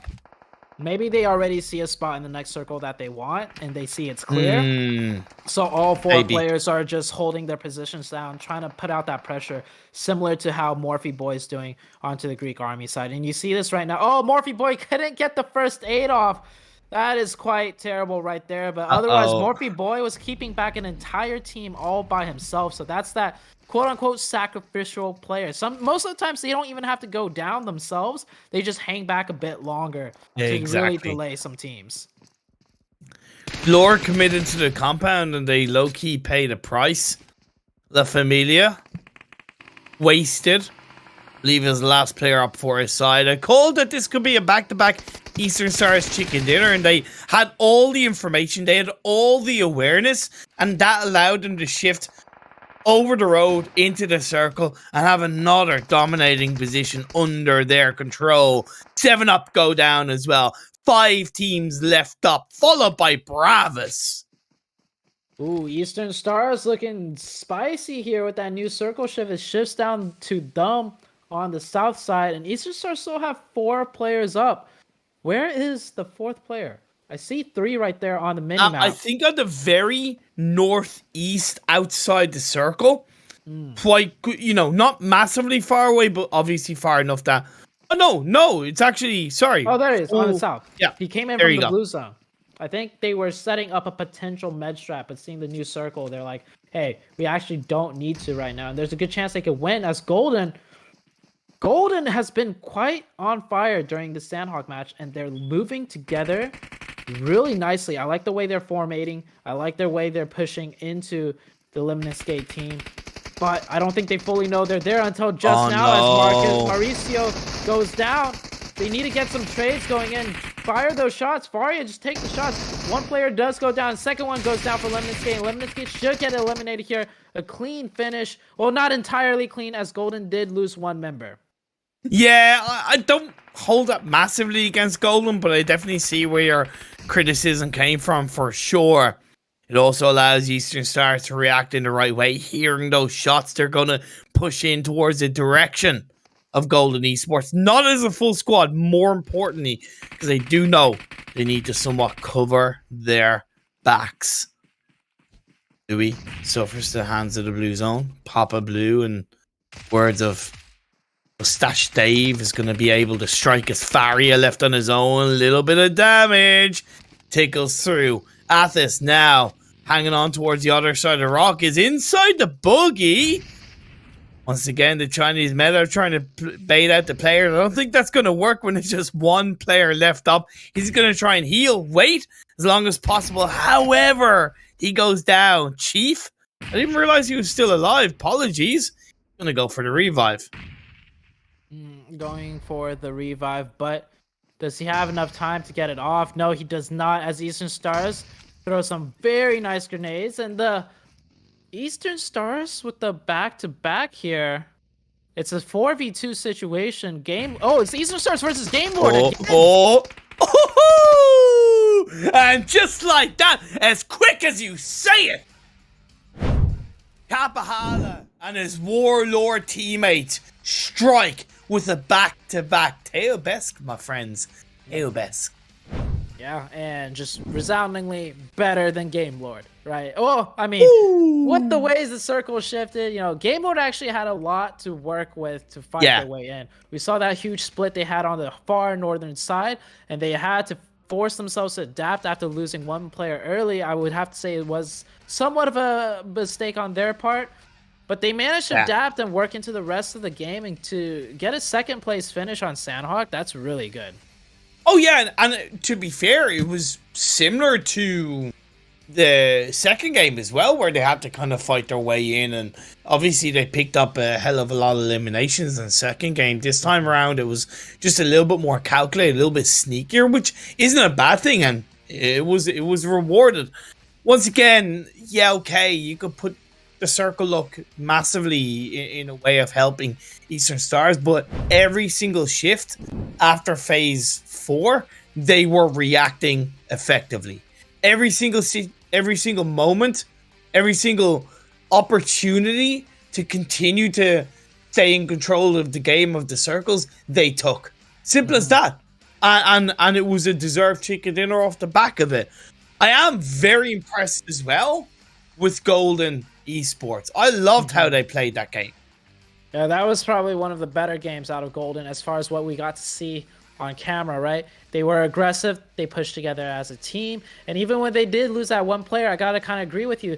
That push, that check over that hillside, to just only lose one player is not that bad at all. It was a 4v3 situation where all 3 players of the enemy team were just camping and waiting, right? So the fact that they only managed to take one, I would say that's a pretty good fight right there. 3 elimination points for just one player loss towards the late game, where you're getting those placement points as well for eliminating team. That's pretty good. Cash it in, away you go. Or we're going to cash it into a break. Highlights are going to be on your screen afterwards. We'll have the match rankings and the final game of the day. Do not go anywhere.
The analogy, time flies when you're having fun, honestly fits into today's games because we're 3 games in, 1 more to go, and we're having a blast. I think we can safely say, Zute. Oh yeah, definitely a blast. I think every day has been a different type of gem or treat as far as, the matches go. We've seen like some really crazy circles. We've seen teams, not do well, suddenly start showing up. We've seen we've seen very dominant teams continue to continuously be dominant. So it's like a little bit of everything you can ask for throughout the duration of this entire tournament. Yeah, can't argue with it. Let's have a look at the match rankings of this 3rd game. And no, it's not deja vu. It's the side of Eastern Stars just spraying Terminat all over the rest of the lobby. Back-to-back chicken dinner. 23 points in this 3rd game. It's what you like to see. Yeah, and Golden Esports coming in big on that Sandhawk match. Looking like a, almost a different team. I think they kind of realized, hey, on Sandhawk, we just play together as a team and play a little bit more aggressive. Yeah. That's what's going to, get them through to the finish line, and finishing off with 19 points. That's really good as well. And Game Lord, another big finish with 17 points on their side. Yeah, in the first 3 games, just to kind of tell you how close it's been between Romania and France. France, 58 points in 3 games. Romania, 52. So when you kind of go back to the overall standings, when, a 73-point gap between France and Romania, unfortunately, very, very slightly unfortunately for Romania, they're just not able to close the gap.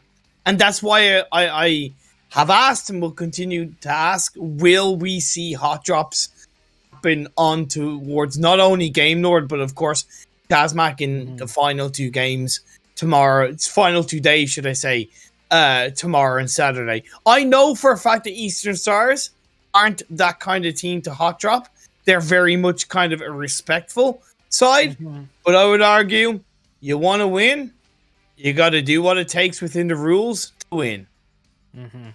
And Lemnisky and Greek Army, looking further down the leader or the match rankings, they had another good game. A very good game 1, a very, lackluster game 2, but now they're bringing it back in game number 3, and Glor and 7-Up as well. Both teams getting 8 points for a total of 16 to be added to their community rankings. Yeah, I'm really happy to see that from the Czech Republic / Slovakia communities, especially to see both teams up there. Greece, they're the highest scoring region so far in today's game. 72 points between the 2 teams in the first 3 games. That is absolutely nothing to be sniffed at. I think that's an average of about 16 points per game per team. You can't go wrong with that. So pretty much a chicken dinner, give or take. I think so. Yeah, you know what it is, Wise? Yeah. That's at least a chicken dinner per game for each team.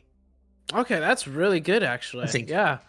So you know what it is? Why I think today we're seeing a lot of these teams that have been struggling a little bit start to do better overall consistently throughout the day. Yeah. Number 1, of course, they're improving, right? They're figuring out their mistakes. They're adjusting to whatever their weaknesses are, and just getting a little bit better day by day. I mean, we're like 3 weeks in. We're so many days into this tournament.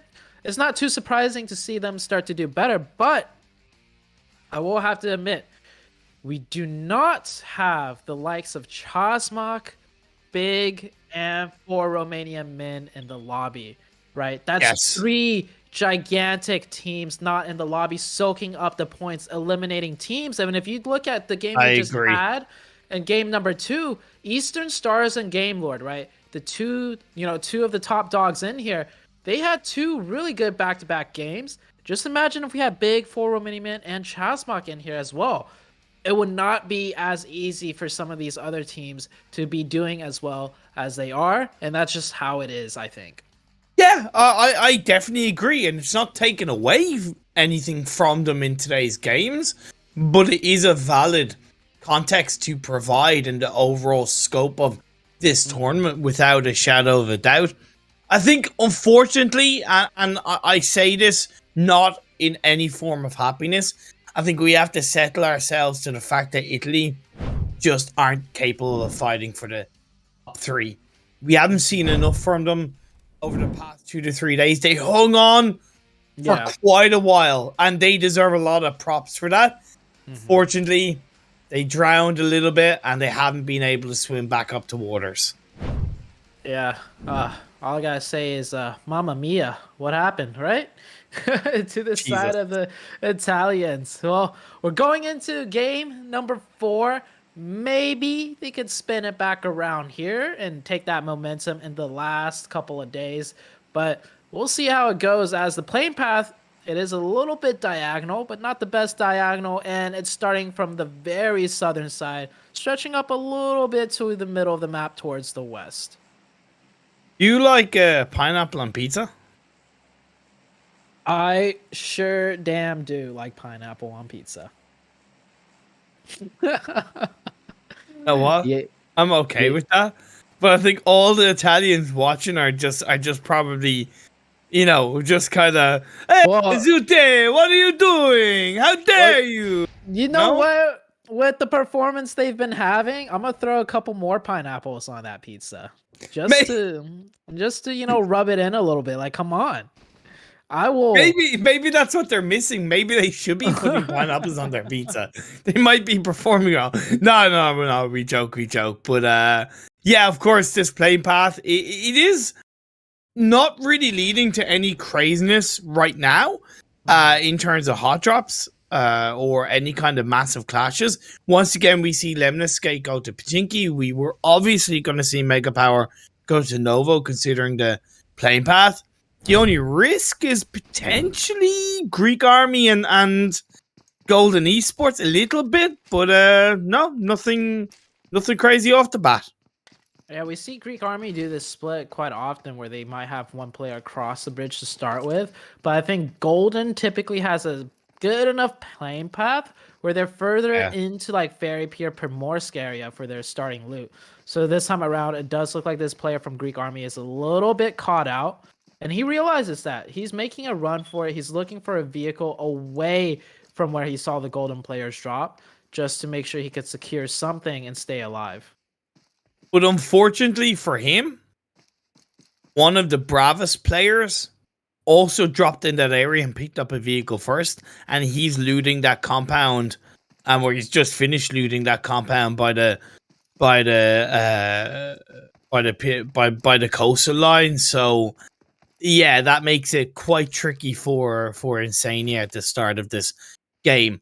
Respect, I look at their rotation potential as very, very good if they utilize the northern side of the river. Wrap around the north of Yasnaya and come in and end up around that kind of northeastern side of the map of the circle. Because common sense tells you, southern playing path, there's going to be a higher cluster of teams around that south and central parts of this phase 1. Yeah, definitely. I think that's a very good prediction to make. And Respect right here, rocking 2 tricycles, both with the Halloween pumpkin skin. Okay. That's quite cute, I'd have to say. Not the best vehicles to have, though. Not the best vehicles to have full in this tournament. Tricycle definitely one of the worst vehicles you could rock. I would say I'd rather. Yeah, no. There's no other vehicle worse than that. Like, just outright. I would take anything else over. Not even the minivan. The minivan, like the bus on Miramar. Yeah, like the bus. Yeah. Yeah, I'd take the bus over the tricycle, for sure. I'd even maybe venture to say I'd take a glider over the tricycle if I knew how to use the glider. Whoa, I take the glider over any car, to be fair. No? Okay, but you don't play competitive, so whoa, okay. Firstly, the disrespect, which I absolutely love. Secondly, sorry, the disrespect came from the fact that I was already throwing pineapples on pizza, right? So, yeah, fair enough. But how do you know I don't play competitive? How do you know I don't play competitive? Oh, really? I played scrims once or twice. Really? Okay. I even played scrims with Mihi from Big a couple of times. And I got a kill. Okay, you know? I'll DM Mihi on a scale of 1 to 10. How good was Imperia? Actually, you actually should please genuinely do that, because I'd be curious on his thoughts of that. But you know, I can confirm I'm not a competitive player. That's why I always have massive respect for you and anyone else who either has or does play competitive, because you're dead right. You like with the glider, it's quite hard, and just in general, like getting your chops out in competitive and being successful it's not easy. It's not easy at all. I wouldn't say I was successful. I venture to say I was semi-successful, right? Bruh. Like, sorry, but how many global events have you played in? Yeah, but we flopped every global event. It's not the point. It's not the point. It's not the point. I know. It was a lot of accomplishments to get to that stage to like, begin with, especially as a North American player. That's an automatic disadvantage. Yeah. Yeah, I get it. North America, we're quite not there yet. But it's like, man, I love the fact that you weren't insulted by that shade at like a whole region. I mean, it is what it is. That's just factual. Yeah. Let's see, Wasted take this 1v2 real quick. Marcio right there. Kind of, I think, try and bait out some shots running up that way. And I like this little utility fight here. Neither player wants to give them a clear advantage by pushing over into the open first. But the question is, where's the teammates? Who's quicker to come here for help? You can obviously kind of tell both La Familia and Golden are telling their players, we're coming, just stall, don't push. It looks like Golden players are going to arrive here first. How long? Oh, and right on cue, La Familia from the other side. You love to see it. I do think the La Familia players coming in to support Wasted are in a slightly better position to push, whereas I think the Golden Esports players are a little bit more isolated, a little bit more frozen in where they are. I appreciate that Chief is trying to push in on the side to get a bit of an angle. But the hills above do provide that kind of supporting cover. Faria is on the very roof side, which is great elevation side to maybe suppress Clay, but of course does leave him a little bit more exposed. I would agree with that. And with LMV kind of coming into the picture here, that's very interesting. Yeah, because the circle is not around this area. What is Goldie doing? Goldie taking some prone. Oh, Clay. Oh, that... See, in that situation, no, he's going down. He's going down. Zone. He's gonna go down blue zone. Yeah. Oh my gosh, Goldie, get turned on. That is the definition of getting turned on. In that type of situation, I feel like you should go prone, right? Yep. The enemy player has no idea you're there. You're firing at quite a long range, like 200 meters plus. Go prone. Maybe you would have hit those shots there. For anyone that doesn't know, why go prone?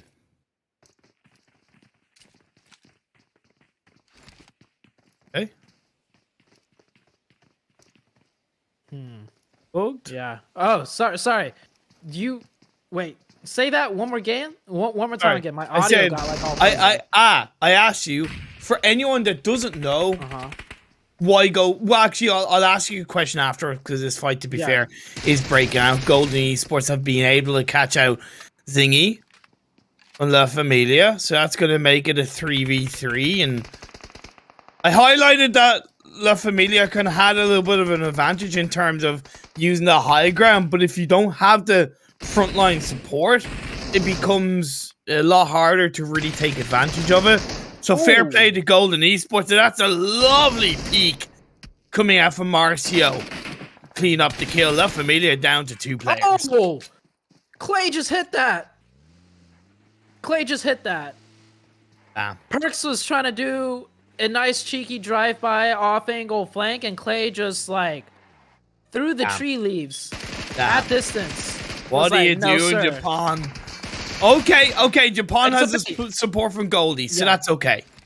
That's a nice bait. Honestly, LMB is just looking for... Oh, Clay goes down to the play zone. I'm pretty sure La Familia is like, what is LMV doing? But as far as LMV goes, hey, they're picking up points. I think they got the revive too on the player that was. Yeah, they did get the revive onto the player that was knocked way deep in the blue zone. So a little bit different as far as how you want to secure your points. But if they clean this up in time, they could still play the rest of the Erangel match with no real big disadvantage. I kind of okay. When I say I disagree, I suppose it's more of a generalized disagreement because similar to what I highlighted when I think it was actually La Familia and Rexpect fighting in the blue of Sanhok, I'm genuinely forced to ask, like, what are you winning out of that, right? You're so far away from the circle. It just looks quite amateurish. What doesn't look amateurish was that juicy molly on towards Fella of Mega Power and Eastern Stars continue to take control across today's games. The sole Romanian representatives, we low-key, like very, very low-key, not question them, but more the absence of 4 Romanian men and what they've been able to do over the last couple of days. We were maybe a little bit worried, but Eastern Stars very quickly squashed those worries. Eastern Stars is showing that they're still here to play. Sure, it's not as big of a debut performance as they had, coming into their very first matches, but they're still a very strong team and not a team to be counted out or messed with. As the circle, very far towards the east side, La Familia, for all their troubles in fighting, they only make it out of there with 1 elimination point. And while we're seeing these teams rotate and migrate to their spots, what was the question that you wanted to ask? Something about proning? Oh yeah. So for anyone that doesn't know, why should you go prone if you have the opportunity to? And shoot, why should you shoot from prone position? Yeah, simple. The amount of recoil is just almost non-existent when you go prone and spray with the M4. The caveat to that is you want to make sure if you do go prone and shoot at a target, there's no enemy teammates near them that can return fire because you're a very easy target when you're prone. First, it's only your head peeking out, so it's like instant headshots onto you. And number 2, to go from the prone animation back up to a crouched or standing position to readjust yourself once you give away your position, it pretty much takes forever. And if someone's shooting at you, you're going to get knocked right where you are. And La Familia, edging into the edge of zone and running into Golden, picking up 1 there. Nice quick peek right there. A back and forth peek. Clay goes down to low HP from that grenade, and he's going to back up, maybe get his teammate to support him from distance. He needs that support. He needs that teamwork. He needs that suppression. However, Golden Esports know that they need to use the nades. Clay's able to back away, use the wall. Beautiful work, but it's not enough. Marcio confirms it with the nade. Evil Boy's left on his own, and the best thing he can do is just get back in the car and run away. The next circle popped up, by the way, on a side note, and it has shifted seemingly, not that far away from them, but it is, of course, hard enough to enter this circle. Yeah, a hard western shift right there. This area of the map, though, we've seen games end around here in this tournament at least 5 to 6 times. So I want to see which teams can kind of take advantage of the familiarity, especially playing against the same teams over and over. They should know what positions are occupied by which teams on the map. And LMV, they hear all those gunshots. They see it's La Familia in the kill feed, so they have a good idea that, hey, it's just maybe 1 member left. Look for a car on the western side.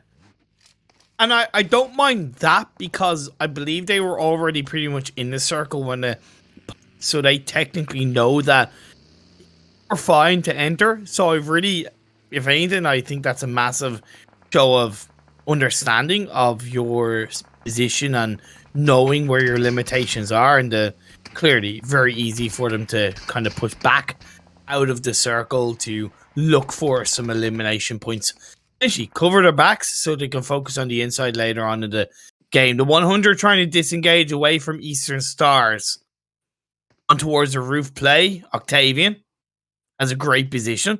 I believe it's actually a 2-2 split by Eastern Stars.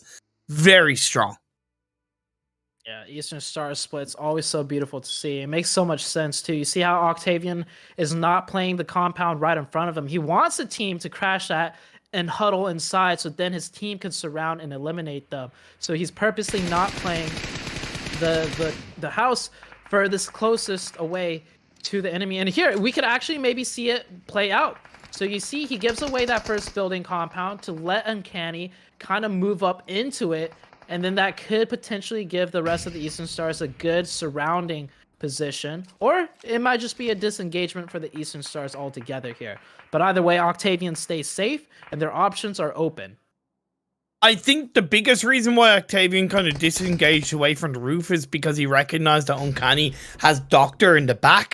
Plus, with the blue zone closing in, Uncanny are going to be a little bit forced to take that support away. You're saying, oh my god, because of that circle shift, right? Yeah, that's a disgusting circle shift. I mean, that area of the zone, very fun, very entertaining. It's gonna be fun to watch, but that's a hard shift if I've ever seen one. Anyways, Eastern Stars, 30 seconds left on the clock. They know it's a hard shift away. They're not too worried about finding a priority zone. And I think they're mainly just spending time trying to get Octavian out of there, and they finally do manage to do it. Oh, you spoke too soon! Oh, my lord, the Zute caster curse comes through once again. I got what they were going for, but I think without actually getting a knock onto a player of Uncanny, that was incredibly risky from Eastern Stars. And I would say, if anything, they were lucky to get away with just Octavian going down. Yeah. Oh man, I feel like they needed to be a little bit more aggressive pressure-wise. Yeah, exactly. Like I want to see maybe an off angle from the northern side, just put out that pressure, boom, and then go for that extract, right? So I was talking it up, you know, Octavian playing that position, you know, this and that, but I think ultimately Eastern Stars would agree with me. They just did not execute that properly. It allows Uncanny a little bit more space to take their own disengagement and focus on trying to enter into the edge of the circle. On the northern side, 7 up, 2 players down with just 1 elimination point. Glor, their national teammates in this tournament, are right in front of them. Red Moon trying to hold on to Potato Hill. B100 on the southeast side right here. I want to see something out of the 100 this last game, right? At least 1 game per day that they're playing. I want to see them, you know, have a good one, because I think that does show a bit more improvement-wise, like consistency. Yeah. So they did not have too great of a day so far, like not extremely terrible either. But I want to see them have a spark of brightness here. Like we've seen Lemnis Skate and Greek Army, you know, have those, you know, just really outstanding moments today. I think the 100 could make do with one as well. Fans goes down, and unfortunately the body advantage proves to be too much for 7 up as LMV continue to reign supreme on that western side. Again, part of, to be fair, what LMV have done pretty well from phase 2 onwards, which is just cover their backs, be on that edge, and allow the other teams to kind of do their own thing, and that has allowed LMV to have a big element of control their game so far. The next circle is about to pop up. Big cluster teams on the eastern side, of course, which is helping LMV stay in control.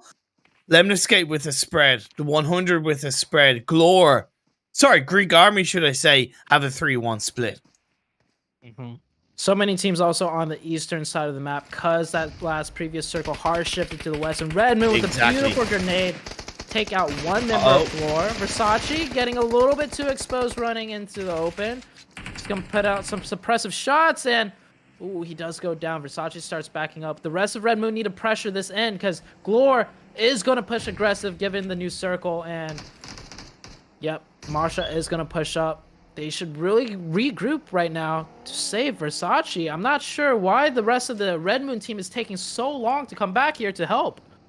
Yeah, a big mistake. If you had a full squad up at that point, You keep one in the edge of the circle, or, yeah, just outside on Potato Hill, and you have the other 3 suppressing, pushing, and engaging onto Glor. The way they had that set up, in my eyes, was just too split. That's the way it can work in Potato Hill. Not a lot of teams really know how to hold that hillside down. In my eyes, if you want a big example, you look at Nova. You look at how Nova play Potato Hill. They play it 9 times out of 10 perfectly. This time around, Red Moon, they're not looking like Nova and Glor. They're able to at least stay alive as a 2-man team. Glor getting third party from the backside right now by none other than LMB. And I think Red Moon is going to try and take advantage of that knock as... Oh no! Red Moon down to 2 players now. This was an initial 4v2 and a little 180 flick. Marsha does not get it done though. We're back onto the east side of the map. Lemon Skate with only 1 player up. They've had a pretty decent day today given their past performances. And Game Lord, I think they do manage to keep 3 alive. Zone is closing though, and they are not in zone. Very close to it, but not quite yet in zone. It seems like the spread Lemniscae had might have been a little bit too thin. They were getting picked off. I will always say though, this roadside, this laneway is incredibly difficult to massively control as LMV control and clear out Bravis once again on that western edge of the circle. Last player, Lemniscae, and a dodge, duck, dip, dive, and dodge behind that tree, hoping he can stay alive.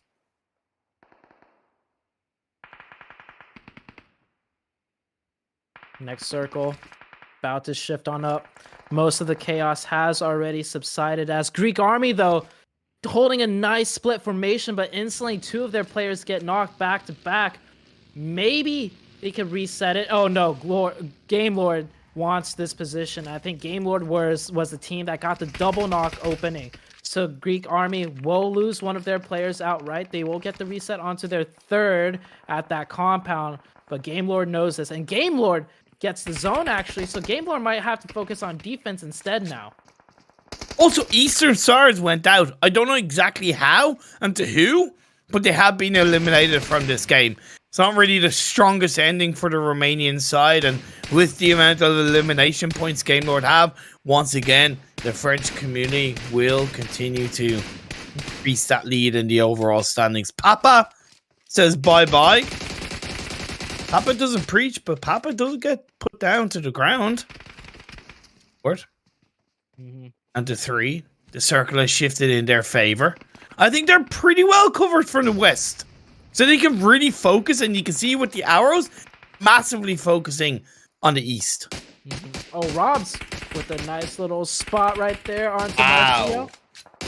Oh, and he preemptively sprays the smoke, thinking a player will try and go for that revive, and he's well rewarded for it. Getting a lot of damage in. And they're not able to get that confirmation, though. LMV, meanwhile, they know they got the western side of the circle, so they're just going to play it slow here, make sure they clear out everything else before worrying about taking the end-game fights. But Greek Army has to push Game Lord. This is going to be a 3v3 situation with Greek Army pushing into the open. I don't think Greek Army will defeat the likes of Game Lord on this push, but if they do, then my god, Greek Army has improved tremendously, because this is going to be a very difficult push for them to make. I wonder, have Game Lord, even though I kind of highlighted how they were covered for the west, have they given too much space to LMV? They've entered that western edge of the circle as a full squad. The job is far from done for them, because it's not really an easy position to play from. You called it, you said Greek Army needed to push Game Lord, well maybe they didn't push them early enough. Maybe the timing just not quite there. Now they're down to 2, and all eyes are on the side of Greek Army. The arms of Game Lord, another knock. Narvello, he doesn't miss those. And my lord, the last player, Greek Army, Malas does make it into the side of the hill, and now this is where the focus lost by Game Lord could go against them, as LMV are pushing in. YMCA, the last player up, does go down as well, followed by Greek Army. We're down to 2 teams. LMB started off this match trying to third-party fight deep into the blue on circle number 2 to 3, but they're still making it to the end game. They got the likes of Game Lord to defeat Game Lord already with 12 of eliminations. Their gunfighting skills is on point right now. LMB does have the slight man advantage though, it being a 4v3, and nothing to scoff at either. LMB already have 8 eliminations to their name. A big win would really be a bow on the box of a great day for LMV, the sole German representatives in today's games. Game Lord. They were the bridesmaids over the last 2 games. Will they become the bride in the final game of the day? This is very close. The body advantage is there, but I would argue the spread is much stronger for Game Lord. Look at the proactivity from Narvello up on the upper part of the hill. Goldie, I think, had done a great job, but there's no real support in a big way. No real distraction from the rest of the LMV side for the time being. Yeah, LMV right now fighting quite literally an uphill battle. Need to find some sort of opening. They're going to use their util to maybe create some spacing. They might even try and save Goldie, but they really need to get it off first. Oh, Narvello with the jukes does get behind the rock, but finally they isolate that player out with the smokes. They can press up just enough to get the clear angle, and now it's a 3v2 situation. Don't go for the revive. Don't go for the revive. Okay, you went for the revive. It worked out. I've been proven wrong. And now we're down to just one. Rob's on his own. He's able to get one player of LMV. Looking for a second. Lucifigo finishes it off, and it's an LMV chicken dinner. LMV coming in this time, representing, you know, the Germanic side. Like, what an amazing... Yeah. Like, okay, so... we've been talking about Big a lot. Big's not in here. And then LMB steps it up on the very last game of the day, and they secure the chicken dinner. And I know it was a 4v3 to begin with, but I like the discipline that they played with. They played and recovered that. They didn't recover the player, but it changed into a 3v3, and they still played that 3v3 quite well. Isolating, you know, an angle, using the smokes bit by bit, open it up. And of course, really great shots onto the person at the tower. I think that was more of a gun skill thing, but still, you know, gun skill does come into play, and sometimes you're just better than the other player. Yeah, and I think for the first time in quite a while about Game Lord, I'm going to say they made a mistake in those moments. Because the opening knock on the Goldie was perfect from that player in the uphill. I forget exactly who it was. I think it was Narvello. However, that position was always going to have an expiry date, right? Yeah. Always. And getting the initial knock from that position was great. But what they needed to do afterwards was the 2 players in the sniper tower take the risk to move out of the sniper tower and go for the push on the other side. That would then have allowed Narvello to just more easily move down the hill onto the road where he got the initial knock and suppress LMV from both sides. The fact that they didn't do that allowed the opportunity for the counter knock and to continue the body advantage in the favor of LMV. I see. I would have to go back and look at exactly how the map terrain is, but I get the idea. And in theory, with the layout of it, you know, sloping down and them having the high ground advantage, and Narvello needing more of that, you know, team being pushed back. I think, I think that would be probably the most sound, best play going back and looking at it. So, Imperium, I absolutely love that, you know, little breakdown you had there. Thank you, man. Who knew I can do this kind of analysis stuff? What can I say? But yeah, look, and that's the thing. It's rare to say that about Game Lord, but you know, we aren't biased, right? We always call it as we see it, and if anything, to an extent, we can sometimes be harsher on the better teams because we know what they are capable of. But either way, we're capable of going to a bit of a quick break. Highlights are going to be on your screen, and afterwards, as usual, we're going to show you the match rankings of the final game. Don't go away. See you in a few.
Okay, let's go! We are back! What a day in the PUBG Mobile Europe Community Tournament, Zute. 4 games, fantastically placed, and Game Lord. They're used to being the bride. Well, today, 3 games, they were the bridesmaids.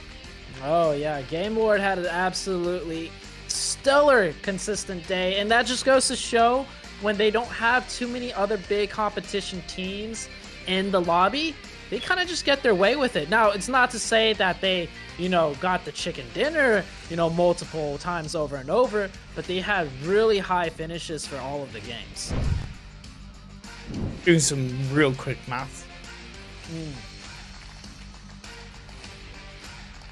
How's the maths going? Well, while you do the maths, Wait, no. I'll go over. Oh, okay. Yeah. Game Lord, in the 4 games that they played today, they got 45 eliminations. Oh, alone. Wow. 45 eliminations in 4 games. So more than an average of 10 eliminations per game. Over 11.25 eliminations per game.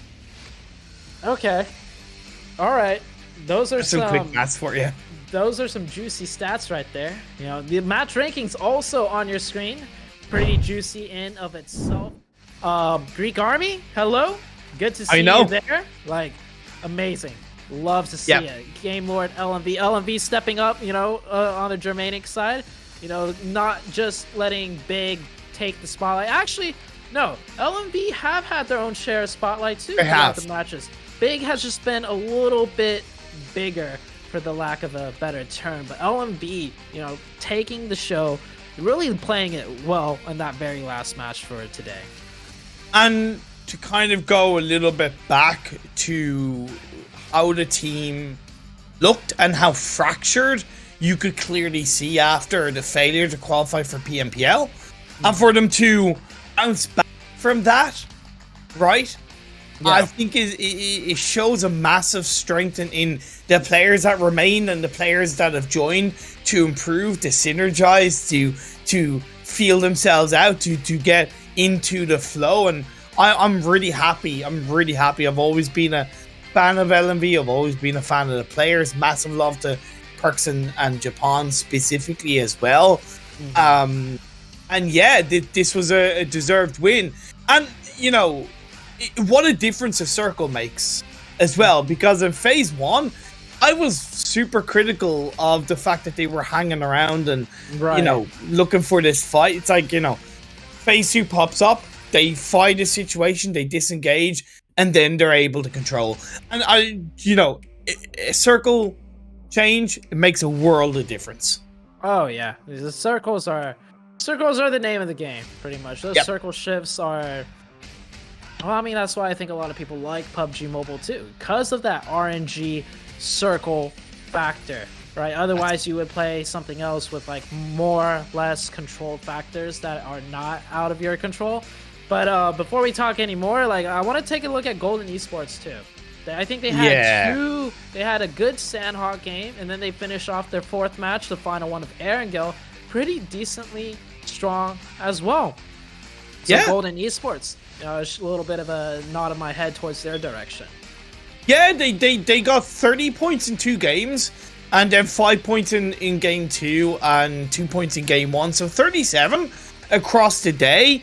I would argue, you know, again, what you mentioned about not having as many bigger teams per se, it helps them. That doesn't take away from the positivity in the final 2 games, and it was a deserving run for sure. So yeah, a positive level of finish for Golden Esports in the Portuguese community. Give you Zute and play what you want with a couple of stats to end out the day. France, 83 points in total for today. Greece, wait. Okay. France with 83, but that's one team. Yes. With 83. Just so the viewers are aware, 83 points from one team. So that's like a 20-point plus average, okay? Yes. All right, continue. Greece, 88 points with 2 teams, which is still very impressive, especially compared to how they were looking at the start of the tournament. Romania were in 2nd with 1 representative in today's games, 60. So France has increased their lead by 23 points after today's games. So we're nearing that 100-point gap once again. very close to it. So, man, oh man, Game Lord. Like, just Game Lord, man. Yep. Too good. Just Game Lord. Too good. Just Game Lord. Good. And to end as well, to add Germany into the mix a little bit, LMV, once again, sole representatives, 57 points in today's games. So that last game from LMV was massively important to the German community's ability to stay within the top 3. Because now they ended the day with only 3 less points than Romania compared to before this, it was 21. You know? So that, honestly, like, a big props to LMV for that, carrying the weight of Germany on the shoulders today. Ended up big. Ended up really big, pun intended as well.